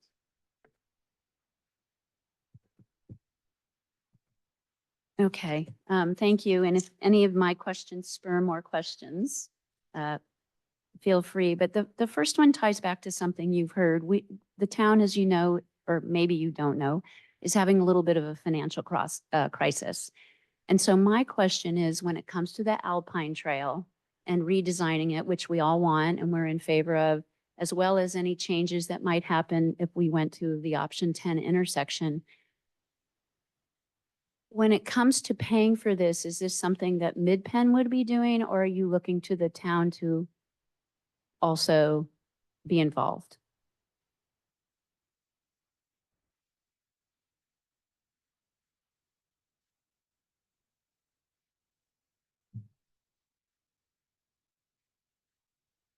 Susanna Chen, Assistant General Manager. It's very good questions. I believe there was some conversation between the district and the town a few years back, I think before my time. And I believe at that time, the conversation was heading that it will be a shared project that the district will look to provide some property, right?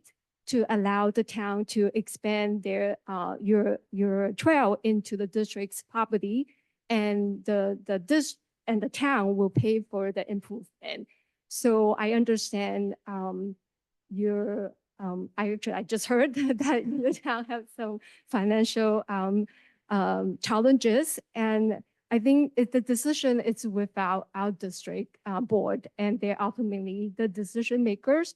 And this whole partnership opportunity will be before our board, and they will be the one that make the decisions. Thank you. Couple other hopefully quick questions, and I know I'm going to sound like a broken record on this. With the historic barn now coming into play, and the bifurcation, the initial bifurcation of the two properties, right? The trails and parking versus the historic complex. Andrew, you were pretty specific that the sight lines on Los Trancos Road did not accommodate access and parking, and yet we're hearing now that that is under consideration. And so I just want to hear more about how this change came about, because it was pretty clear that Los Trancos Road would not be an option, and yet it seems to be an option now, and I'm confused.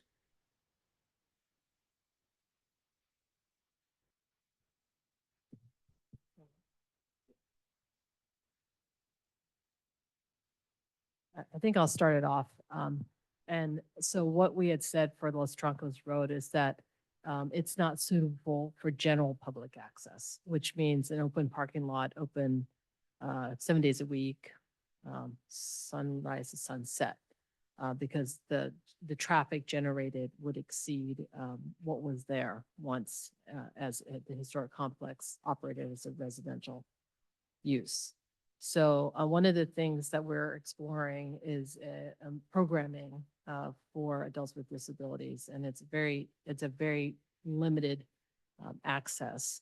And so the programming there would have to fall within the limited access provided by Los Trancos that was in play when it was a residential complex. So we have to stay within the use that was once there, which is very restrictive because there weren't many people living there. But there were more than one household, at its peak. It sounded like there were at least 2 to 3 households, depending on the number of inhabitants there.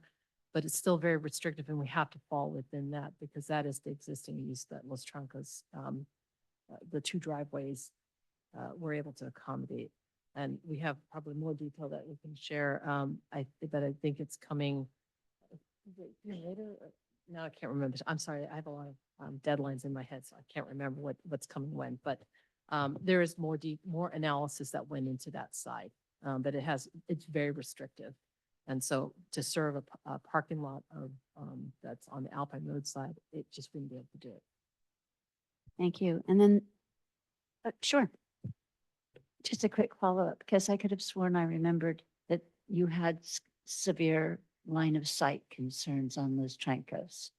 And thank you for nodding, Andrew. I remember you saying it in particular. And so are those line of sight issues of not concern anymore? A little concern, lesser concern? I'll have Andrew speak to this one. That's his expertise. The line of sight concerns, the sightline concerns on Los Trancos Road still exist. And what we're talking about with regard to the historic complex is that that road alignment was established back when it was horse buggy and not a 35-mile-an-hour speed limit. And so because conditions have changed and the rules for setting speed limits are what they are, it fails to meet standards for general public access. Tina mentioned that. What we're trying to deal with within the parameters of the conditions at Los Trancos Road are that there are pre-existing residential uses, grandfathered uses, and whatever access that is permitted at the historic complex, the intent is to stay within the trip generation of those grandfathered uses, whether it be 2 or 3 residential units. So not a 50 space parking lot. I can get further into the detail as to like what a typical home generates 10 trips per day based on the trip generation manual put out there. So we're in the ballpark of 20 to 30 trips per day as what would be considered a grandfathered amount of vehicle access off of Los Trancos. Thank you, Andrew. Okay, another question, which, as you know, the committee has asked, and Tina, when you shared the timeline, and we know now that the barn is being considered, and the board has been looking at some of the historic complex goals and visions and all that. Is there a possibility to, if you will, slow this side down in order to look at the entire property holistically so that we can answer some of these unknowns that have come up? I'm just going to throw it out again. I know I sound like a broken record, but just hearing, the new data come in, I'm wondering if that is a possibility.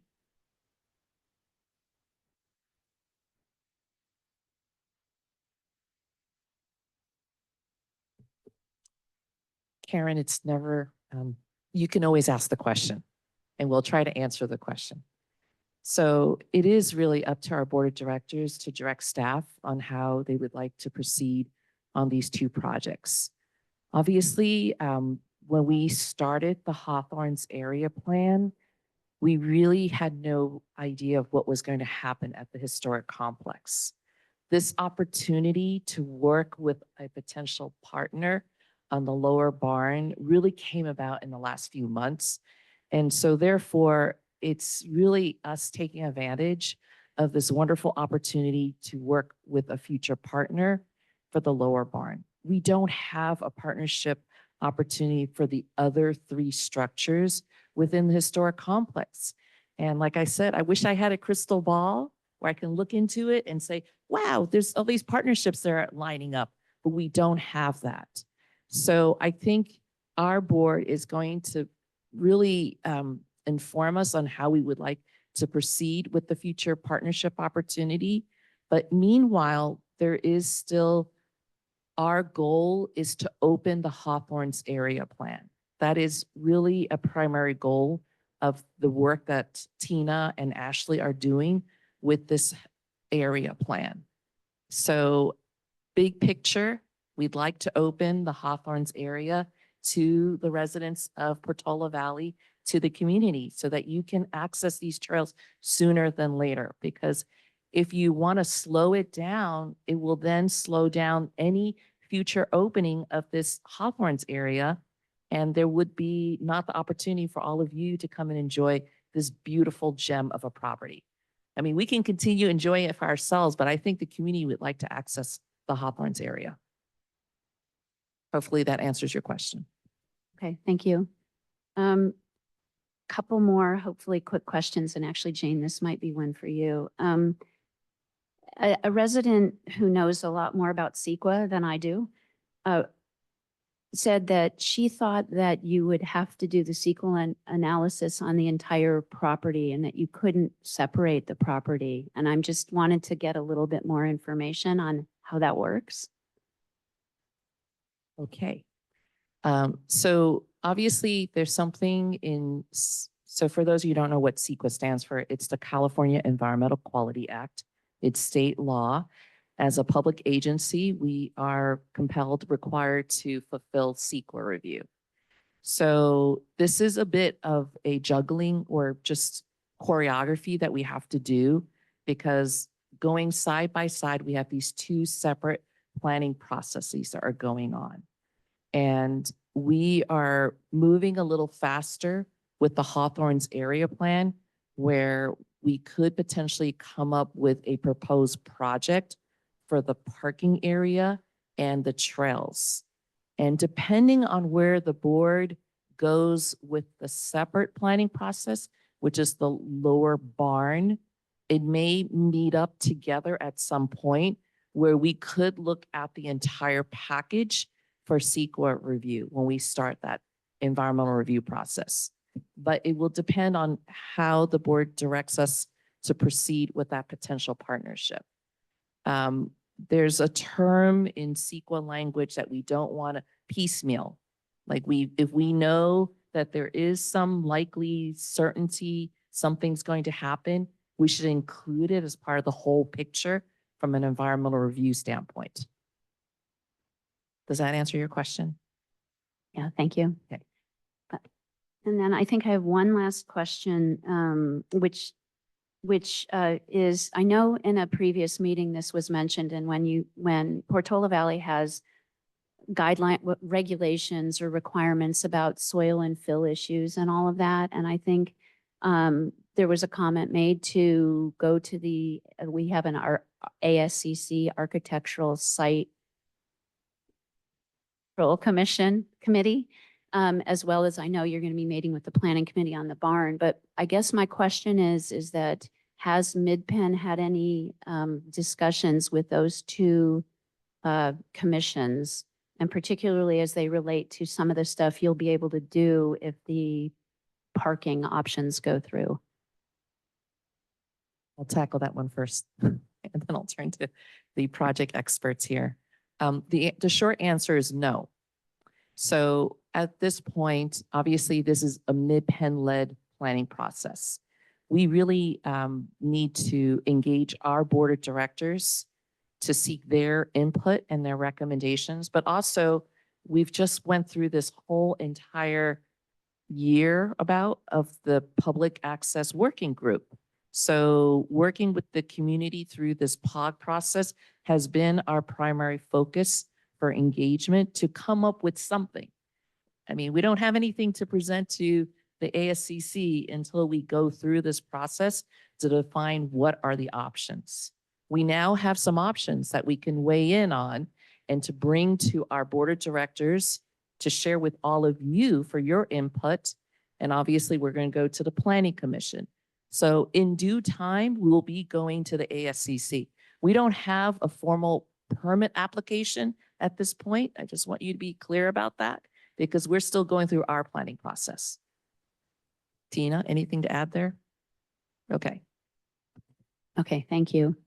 Does any other committee member have any more questions?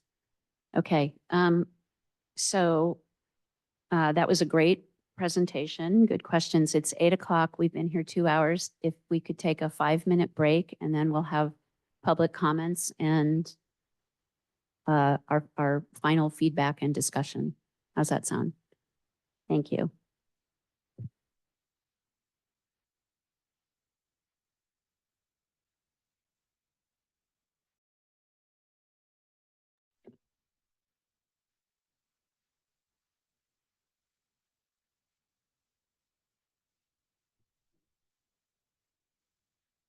Okay, we're ready to begin again, and we're going to open it up for public comment. And the first commenter we have is Margaret McNiven, who's here in the schoolhouse.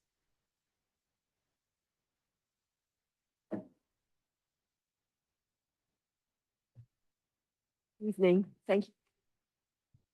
Whoops. Thank you for giving me this opportunity. I'll be very short.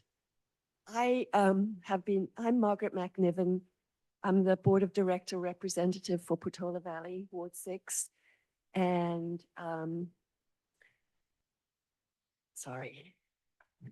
I sat in as a non-voting member on the PORG, the Public Access Working Group. And along with your mayor, Sarah Wonikoff, and then everybody else was voting. And I just wanted to give a quick shout out to that group. They did a wonderful job. For a year, they worked their butts off.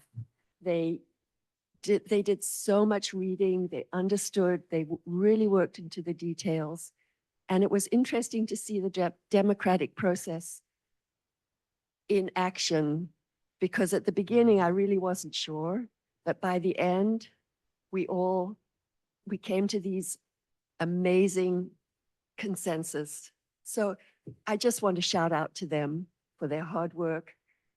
To Helen and Rachel, who were the co-chairs, they did a wonderful job of keeping everybody in order. And our consultants, Andrew and Paul. I keep pondering, Paul had to deal with 10 parking options. And he's so calm about it. It was not easy. Oh, well, how about this? How about this? And he did a great job keeping us in order, and to our staff who just worked so coherently to keep us through this project. And they gave us dinner. So thank you. I just wanted you to know that the process has been amazing, and all the results that we've got were not just thrown at us. They were the result of hard work and a lot of discussion. So thank you. Thank you, Margaret. Is there anyone else in the schoolhouse that would like to comment? Charles?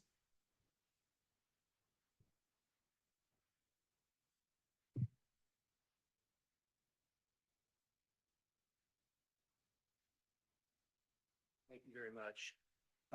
My name is Charles Maroney. I'm a 30-year resident of Portola Valley, 27 up in Portola Valley Ranch, and I'm overlooking the Hawthorns property. So give you a little perspective. I'm going to jump around a little bit, but basically this all started with the 50-car parking lot and the idea of connecting to Sweet Springs Trail, which are equestrian trails that are on Portola Valley Range property with an easement to the town for equestrian use. So looking at the low use currently on Sweet Springs Trail and looking at how they came up with 50 cars for the parking lot, I became concerned. The 50-car parking lot, as far as I could tell, was chosen based on other lots in the area that were Rostadero, which has miles and miles of trails even into Foothill Park, as well as here at Windy Hill, which has, you know, the 7-mile loop. So here we're talking about a 1.6 mile loop or 1.5 mile loop with access to Sweet Springs, which is all in Portola Valley property. 50 cars basically means 200,000 visitors per year, according to the Mid-Penn data. So that's a lot of people, 500 people a day. If they're not all going to be, right? They don't come on Wednesdays. They come on Saturday and Sunday. So it's 1,000 on Saturday and Sunday, and it's, you know, 200 or 100 during the week. So to put that many people on private property, there's no fences between any of the ranch houses. It's basically all open space. It's not allowed. Sweet Springs Trail comes within 10 yards of several people's private homes and private properties or actual structures. So basically you're looking at putting tremendous burden, number of people on basically a private set of trails. So since 1.6 miles doesn't seem like a heck of a lot of space, mileage to me, I figured that there's going to be spillover, and the spillover will be to Sweet Springs. So that's what caused us to get a petition together. I did with Liz Wiegand in the back. We've got 98 households within Portola Valley Ranch who oppose the connections, the 175 people. It's approximately 10% of the houses in Portola Valley. I think there's about 1,000 houses. So we got about 10% of the houses in Portola Valley saying, hey, we don't want this. It's almost 100% of the people who actually are contiguous with the Hawthorns property. So basically, we don't want the connections. Fred, Mr. Leach made some points about the general plan and that is, you know, what was put together, and that is true. Originally, the Woods had planned basically about 13 to 20 houses were going to be built on the Woods property before they decide to gift it. So putting access to 13 to 17 to 20 houses is much different than putting it to 50 cars and whoever else shows up from Portola Valley. So the number and the volume basically then say, well, how are we going to pick up the trash? How are we going to police it? We don't have a rangers, you know, on Portola Valley Ranch property. We don't want to manage all of this ourselves. So assuming that you guys think that's a good idea, you're going to have to provide that security. You're going to have to get the sheriff to walk these trails as the rangers do in Mid-Penn and in areas, right? You got a dog off a leash, you get a ticket. You resist the officer, you get arrested. That's not going to happen with the ranch. So that's essentially where our concern started.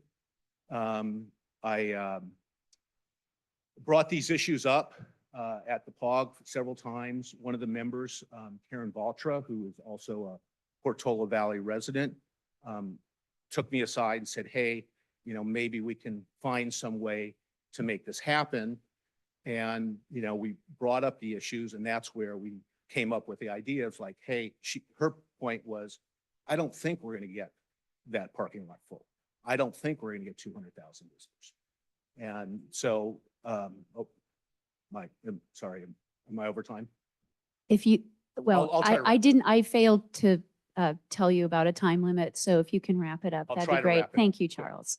So basically, she came up with, and we came up with a plan to basically open the trails in a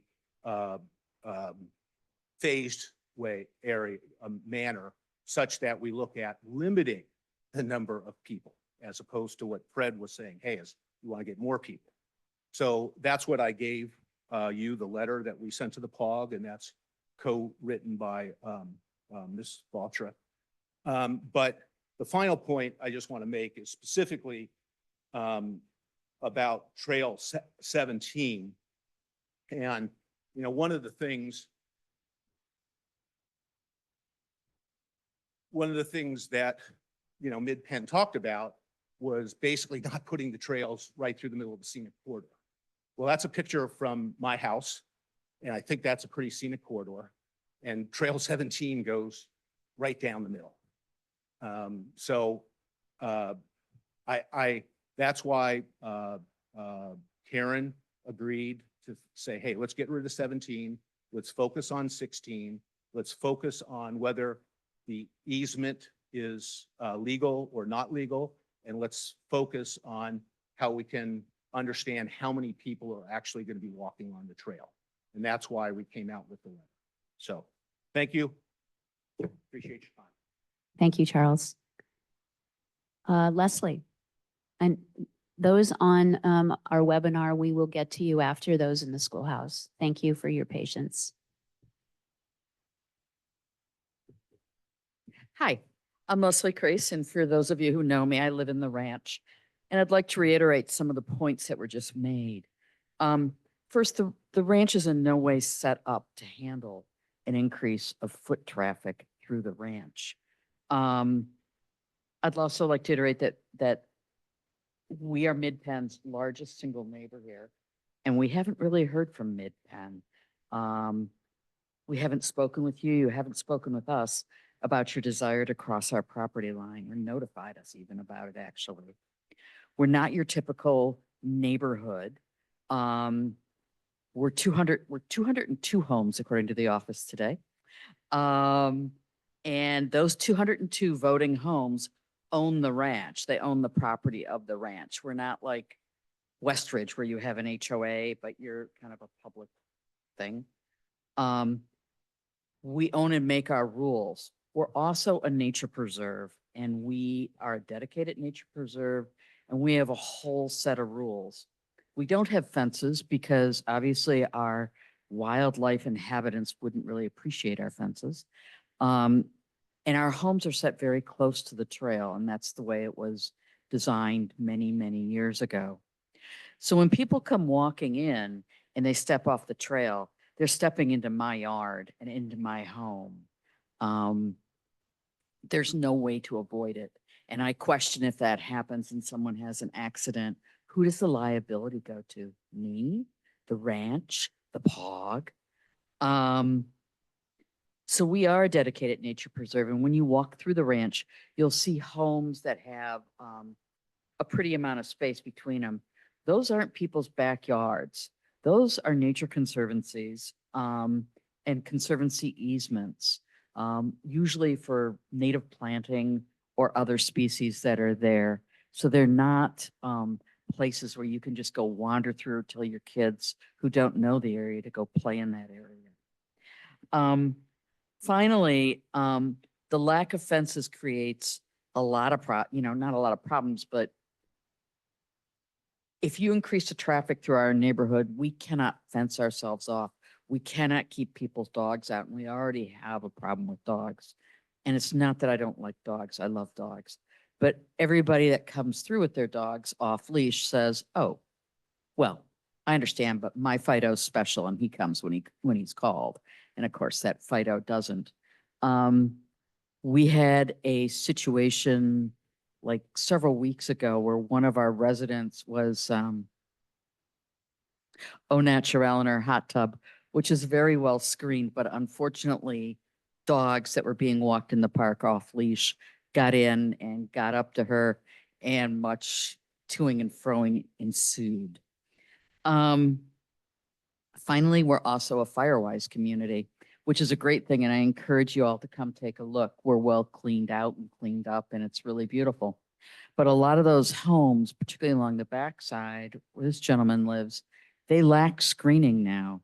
So they lack screening. So if you go hiking by them, you're looking straight into their homes. You've taken away their privacy. So as this goes forward, I encourage Mid-Penn 1 to follow the good neighbor policy on your website and come meet us and come say hi and come see what makes us different. And 2, explain how you're going to mitigate all these changes that will happen in the ranch if we open it to a large flow of traffic on Sweet Springs, because it goes all through the ranch. And finally, thank you. Thanks, Leslie. Is there anyone else in the schoolhouse? Okay, over the webinar, we have Rita.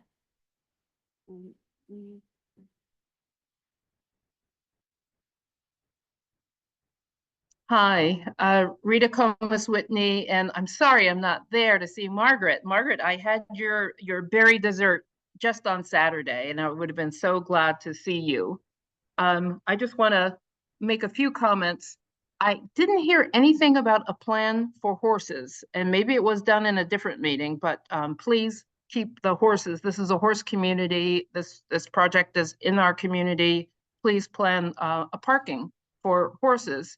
And I want to just talk about some earlier comments that were made, I guess, by the traffic person. He made some assumptive comments about who are the participants of the noon rides in our beautiful town. And I wonder if he needs some introductions from who those people might be to help him plan, what he needs to do about the noon ride bicyclers. The speaker also mentioned that he was using an older evacuation study during the process. And I wonder if he has been given access to the most recent evacuation plan for Portola Valley that was done by the Emergency Preparedness along with the Geological Safety Committee. If that is reviewed based on what's already been done, maybe see what modifications need to be considered to update that. And my last comment is when the traffic studies were done, we've had some comments about traffic studies in our town before, traffic studies being done on a Sunday. And if it's traffic studies being done during the week, if it's done on a Monday when the Alpine Inn is not open, and it sounds like Alpine Hills Club has less activities on their schedule that day, it might show something that is not necessarily true for the rest of the days of the week as far as traffic coming into our beautiful town.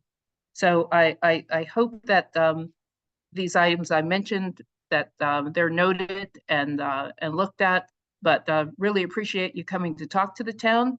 Please talk to all of the town, especially the ranch and all of our neighbors, because we have a lot of projects that are being planned on the Alpine corridor there. And we need to coordinate them a little better and have them all in one conversation, not just separate conversations, and then have that whole road torn up. Thank you. Thanks, Rita. And the last person who has her hand up is Christy. Yes, thank you all for coming. I'm so thrilled that you came to talk with our town. Been asking for it for a long time, so appreciate that.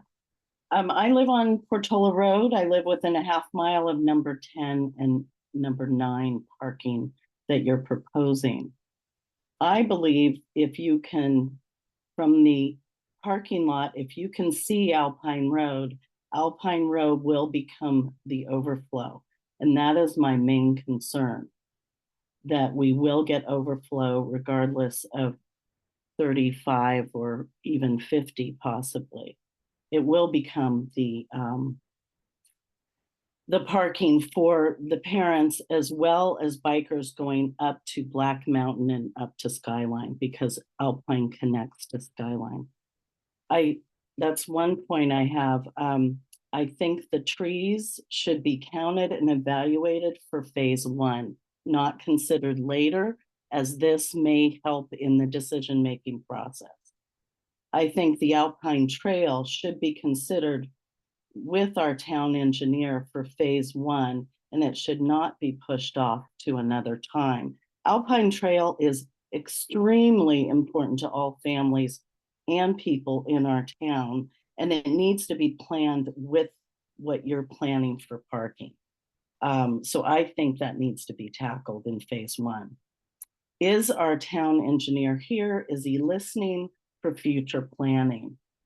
And then the historical barn concerns me, programming is for adults with disabilities, it got me thinking, we all have a lot of children in our community, and is it going to be considered for the children of our community in San Mateo County?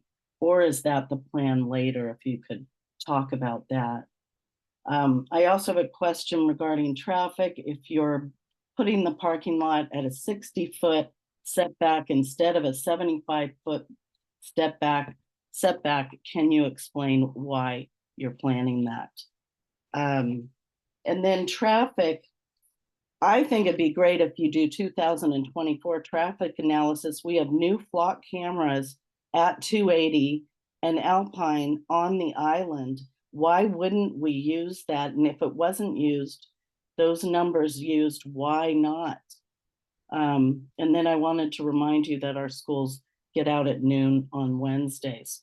So I also believe Mondays are our lightest days with some of the restaurants closed. Let's see. Are you aware of the future building project between Roberts and the new supplemental housing project going in? Do you realize that in the future, that staging area will be built out? And how would that change your plan for parking? I think you have to look at the cumulative effects of what's coming to our town on Alpine Road. And that includes the entire RENA process in the next 8 years. Did you check out Golden Oak assessment on traffic, Hillbrook assessment, Arrestadero, Nathorst, Los Trancos, and all other arterials on Portola Road and Alpine Road, as they will all be affected because people will come from all directions. And did you monitor the accident? Christy, can you wrap it up because my timer went off? I apologize. It wasn't louder. Thank you. Thank you. I just want the accidents assessed in making decisions as well. And I'll leave it at that. Let's see. I know there's a viewpoint of Mid-Penn looking at it from biological, but the Portola Valley residents look at it from a traffic impact. Thank you. Thank you, Christy. Are there any more comments from the online audience or the schoolhouse? Okay.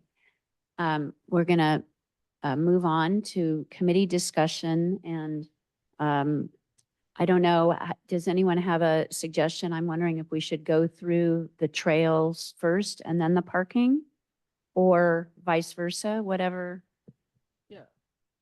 Yeah, maybe I'll start some of the discussion. Couple points. I do want to reiterate the importance of the Alpine Trail to the community. And I think there's a lot of excitement about the possibility of improving that and prioritizing that and not slowing down the process such that the Alpine Trail could get fixed. Because I think that's probably, if I were to rank the requests, that's the number one that I hear on the Trails and Paths Committee.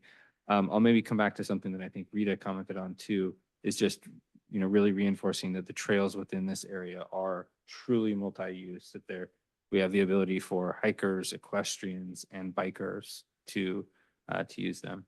The last thing I want to say is actually I appreciated Charles and Leslie's comments. I too live in the ranch.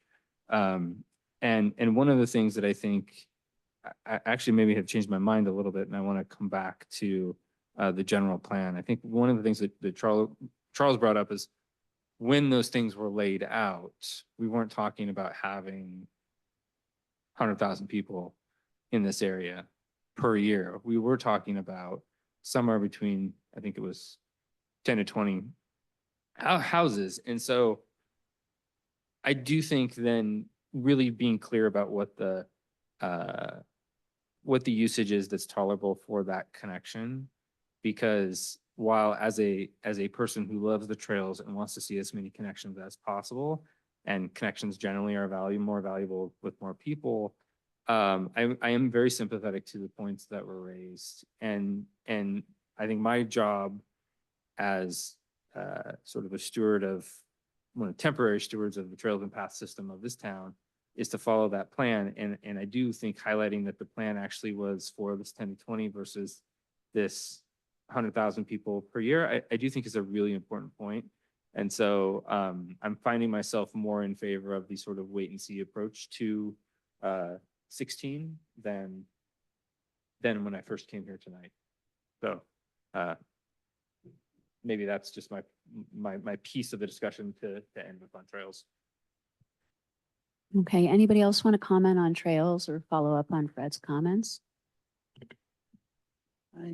This is Pat, and I agree with, what you've come up with as far as the impact and listening to the personal impact of that many people that close to your homes. It seems to me that that really is an invasion of privacy. And the dogs, I have a dog, I understand dogs, and I also understand because we live close to Sunrise Trail and we get a lot of dogs that aren't ours, that use our yard like it's theirs. And the owners don't, they let their dogs run. And in that situation where you have no recourse, you can't put up a fence, you can't do anything. I think that the community really needs to be sympathetic to that situation. So I really appreciated all those comments about the trail. Ed? Yeah, I have one comment about maintaining consistency as far as possible between the trails that would be included in the new development and the adjoining trails, whatever they might be, wherever they might be, certainly including Alpine Trail. So whether you allow bikes or not to allow bikes, which are not currently allowed on Alpine Trail, allow equestrians, and maintain that consistency, because this is a constant point of confusion I see among people that I meet who don't realize they can't ride on certain town trails, but can ride on Mid-Pen and Windy Hill. And so, and people don't see the difference. And I don't blame them. Our signposting is not always very clear for that. And so having consistency between the systems is important. Patty, would you like to say something? I forgot what I was going to say. No, just a couple points. I appreciate all the feedback. First of all, this town has a dog problem. We're not going to fix the dog problem with fences, trails, whatever. I'd encourage you all to come to Parks and Rec and support our off-leash dog area. But that's just a plug. Second is just a clarification. Westridge is not an HOA. Westridge has trails that the public walks on that are on private property, just like you're, asking, concerned about in the ranch. We have people walking through backyards. We have dogs loose. That's not saying it's not right. I'm just saying, just a point of clarification. Westridge has trails. It's not an HOA.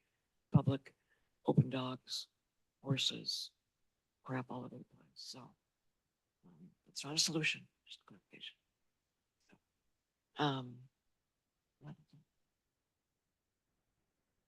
Anyone else on trails? Any other viewpoints? I mean, I think the only other thing is, as far as the parking goes, I think from a trails perspective, 10 is strongly preferred versus 9 in terms of fixing that portion of Alpine Trail that we know already needs to be fixed and is at least top 2, top 3 concerns that we hear every time the rain comes. Yeah, I am in agreement with Fred from a trail usage perspective from Parks and Rec. We have it being multi-use, which is what we wanted, and dogs on leash and equestrian use and all of that. To Rita's comment about horses, I know that this was studied and discussed, and there was an equestrian on the POG committee who also looked at it, and that there was better horse parking, I think, further down. So that just to the public, that was discussed, and to try to keep the lot smaller, that came up. But so the trail usage is fine. And I do think and this will tie to both the town and Mid-Penn, is having consistency on trail use and quite honestly, better signage of what you can do on each trail, because there are bikes on certain trails I don't think they're supposed to be on, but they come from a trail that allowed a bike. So that is something that as we move forward, we should be addressing as a town. I agree. Anything else, Betsy? I will just pipe in that I concur with Fred and his more open-minded approach as the evening went on, about deferring as we can both trail options 16 and 17, which was the POG's preference as well. I'm very aligned with that. And then are we moving on? Well, let's make sure that nobody else has a comment on the trails or wants to talk about the Alpine Trail or such. Okay, Betsy. I just wanted to preface, the Open Space Committee decided not to propose a preference between options 9 or 10 because we were concerned that we did not have enough information to be weighing two such options. We really, I mean, and that is in spite of the fact that I have a wonderful vice chair in Nona Chiarello and a wonderful committee. And we brainstormed together about alternatives to options 9 and 10. And Nona created these fabulous maps that she's well known for that I could share. So we took the job of what is the best possible parking access and parking lot configuration. And thank you so much for bringing it up, Catherine, because I wasn't sure I was going to even mention it tonight, being loyal to my and our committee's notion that it's too soon to be weighing these options. I'm happy to share them out of curiosity only, but prior to diving into options 10, 9, or whatever, we really did want to close the loop on some of these questions that I raised previously. I was in not a lengthy conversation, but a brief conversation today with the manager of conservation easements at Post, and that was per Tina and Ashley's recommendation after an exchange I had with you to turn to Post in trying to identify another conservation easement that was out there. And apropos of that, I asked whether he could help elucidate how he approached the conservation easement and its interpretation. And he referred me back to Mid-Penn. So I think I'm in a bit of a loop where Mid-Penn says it's Post, but Post says we'd rather have you ask Mid-Penn. I understand the sensitivity to the privacy, but at some point it would be nice to open that up so that we could become grounded in the interpretation that makes sense to you, but does not yet make sense to many of us who have read it. Apart from that, let's see, I think that I will conclude my remarks with just complimenting you on your excellent listeners and communicators. We're going to be working together for some time, I know. And thank you for listening. Brad, go ahead. Yeah, just bring up one thing about parking. So the trails and paths element does generally discourage parking at trailheads, although there is a piece that says, except may be required to serve a local facility or it may be necessary to permit reasonable use and enjoyment of lands of the Mid-Peninsula Open Space District. So Mid-Penn is called out specifically in the trails and paths element of the general plan. I do think that though I would really encourage the district, or at least I would encourage us to have some sort of notion of, well, how many cars really should be there? Because I think this comes back to some of the things that we were hearing earlier. There's 50 cars at Windy Hill, the lower parking lot today. And that trail network it's not a 7-mile loop, it's actually 15 if you include Razorback Ridge and the Lost Trail. And so that ratio doesn't make sense for a less than 2-mile trail in a new place, having 50 cars per 2 miles or less than 2 miles of trails. So having some sort of framework, I think would be useful and would be more, it'd be easier for people to understand and accept versus I think what you're hearing a lot now is that everyone sort of is 50 seems like a lot. We're not sure. Maybe it's because you're mixing the historic and this one. We don't really know why you're having 50 because that seems like a lot for what it is. We have this trails and paths element that discourages parking, but does allow for reasonable use. And I guess if we're saying reasonable use, okay, what's reasonable for a 1.4 mile loop trail? I guess that's sort of my overall thought on parking and at least how trails relate to it. Ed? Thank you. Fred, in response to you, I agree that the truth probably lies somewhere in between 0 and 50 parking spaces, but I would caution you that looking at just the Windy Hill parking lot on Portola Road is not seeing the whole picture of access to that site, where you have overspill onto Portola Road and a lot of parking on Willowbrook and upper parts of Alpine Road as well, that's feeding that system. Yeah, it's a very fair point. I'm coming up with some sort of rubric for size of trail access, tying that would be helpful. Betsy? Thank you. Also in response to that, I think if you look, if we were to determine that we were not going to open a connector down to Sweet Springs at all, I would be very comfortable with much fewer than 50. But I think to the degree that we tolerate, that PV Ranch learns to tolerate a connector 16 and or 17 down there, that I can envision the joy of parking in 9 or 10 and connecting to Sweet Springs and then connecting to Coal Mine Ridge and making quite a day of it. And I think it could be equally popular with Windy Hill, with our increase in housing and as word gets out. So I personally, that's one of the reasons why I want to hold off on opening those so that we can see what we've got early on. And even, you know, and I have mixed feelings about this, but in the letter that we posted, thanks to the wonderful staff here, posted the letter that we just sent in this weekend. The last point was this new Assembly Bill 2091 that I understand Mid-Penn's a co-sponsor of. And it does give the option to open the preserve without CEQA if, a big if, there were no improvements made. So no parking, no trails in addition to what exists today. I see Jane shaking her head, so I'm sure she'll weigh in later on. Maybe she's shaking her head because that's not an avenue they want to go. You can, no means that was correct.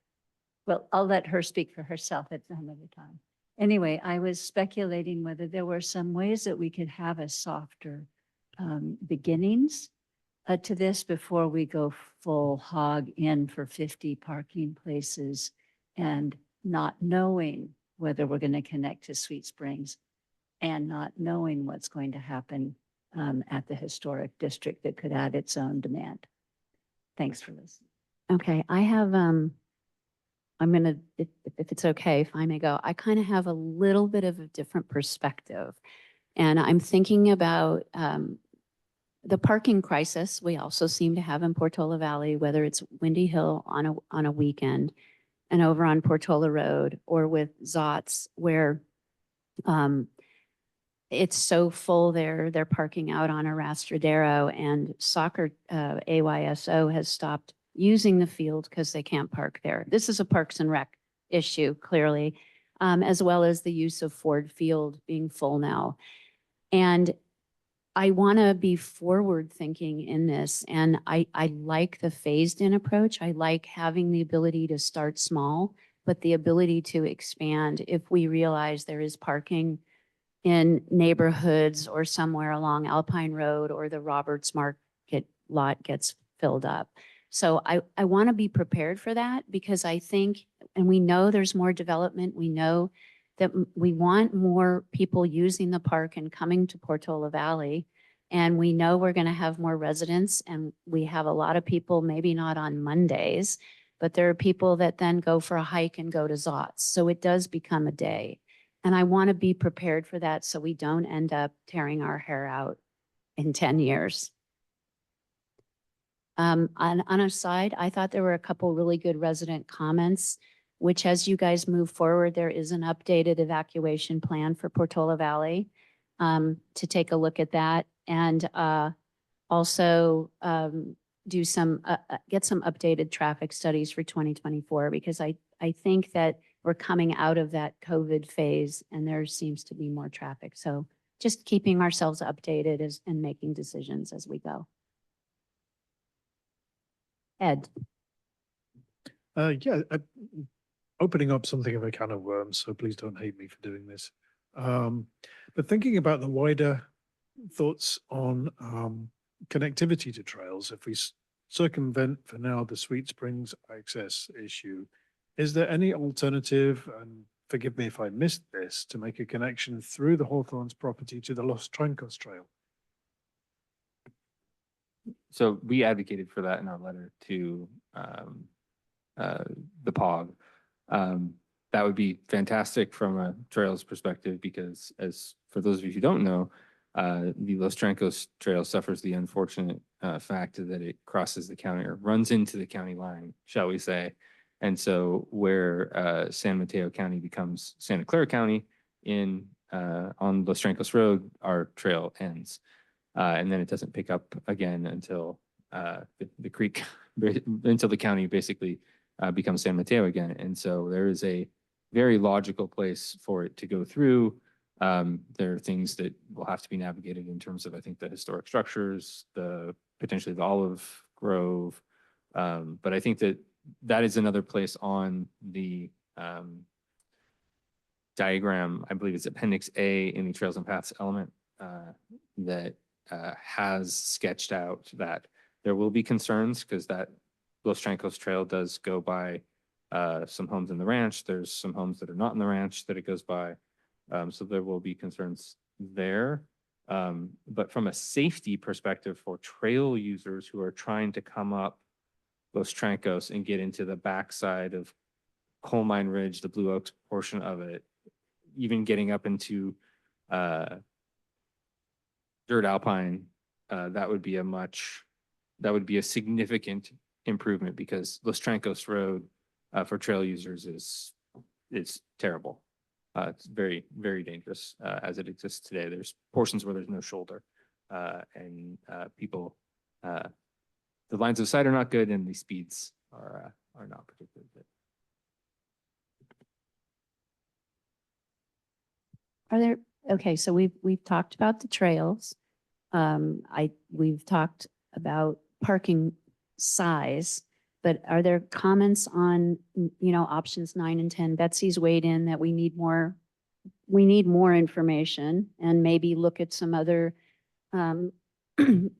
options, as you said, going through, understanding more. Betsy, you mentioned about the conservation easement. Are there any other comments regarding the lots?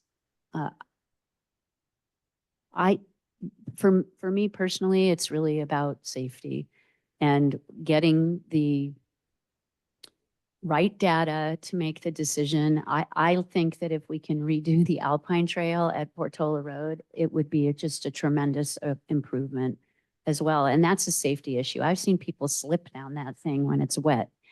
But that's, again, isn't a Parks and Rec hat. That's a personal resident hat talking on that one. I think the option 10, as far as that intersection, you could stand at that intersection currently and count the number of violations. Every 10 minutes, something's going wrong there. So we're kind of, if we make it a 4-way intersection instead of a 3, it's going to stop people from running a light or the stop sign. It's going to clean up a lot of things. It'll fix the runoff. We can clean up that trail. There's a lot of benefit. the option 9 doesn't really offer that kind of benefit. We're not really getting extra improvement as far as the investment. So it seems like 10 is kind of winning. It's my opinion. It seems like we'll get a lot out of it as a community.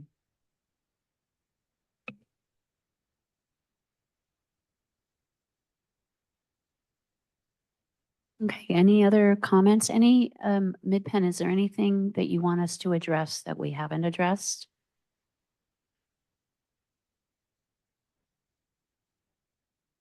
Yes, I'd like to respond to Betsy's earlier comment about AB 2090. I want to make sure I got this.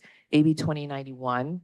And quite familiar with this statute because we worked with our district's governmental affairs specialist to support this bill.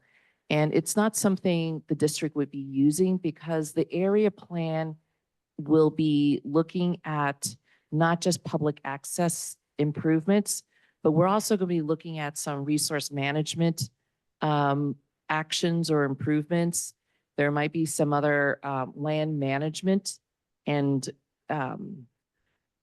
activities that might be included as part of the CEQA review.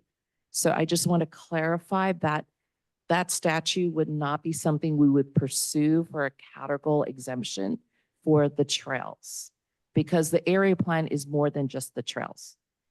Thank you so much for taking the time to consider that. And I'm just a brainstormer. So when I see an impediment, I go, what's another, when I see what appears to me to be an impediment, I look for another way. This was not meant in any way for it to be a permanent solution, but a temporary stay so that we buy us the time to get the extra information that would be very advantageous to have for a more permanent plan. I take your point at the same time. Thank you, Jane.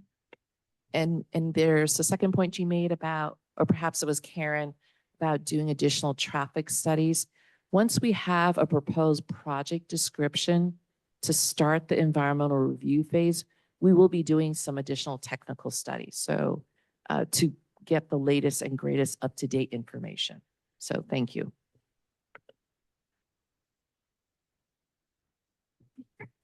Ed. I did have one final comment. I'm going to apologize to my colleague Pat. I am not in favor of option 10 because of the change in character that it'll imbue in that particular area. And also because it will bring all of the traffic on Alpine in both directions, Portola and the new access all to one focus. And I think that's more risky than distributing the access for Hawthorns to a different place than adding that to a four-way intersection.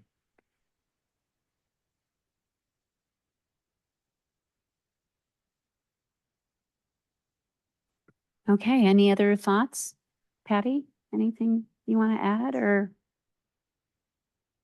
I had something to say, I forgot.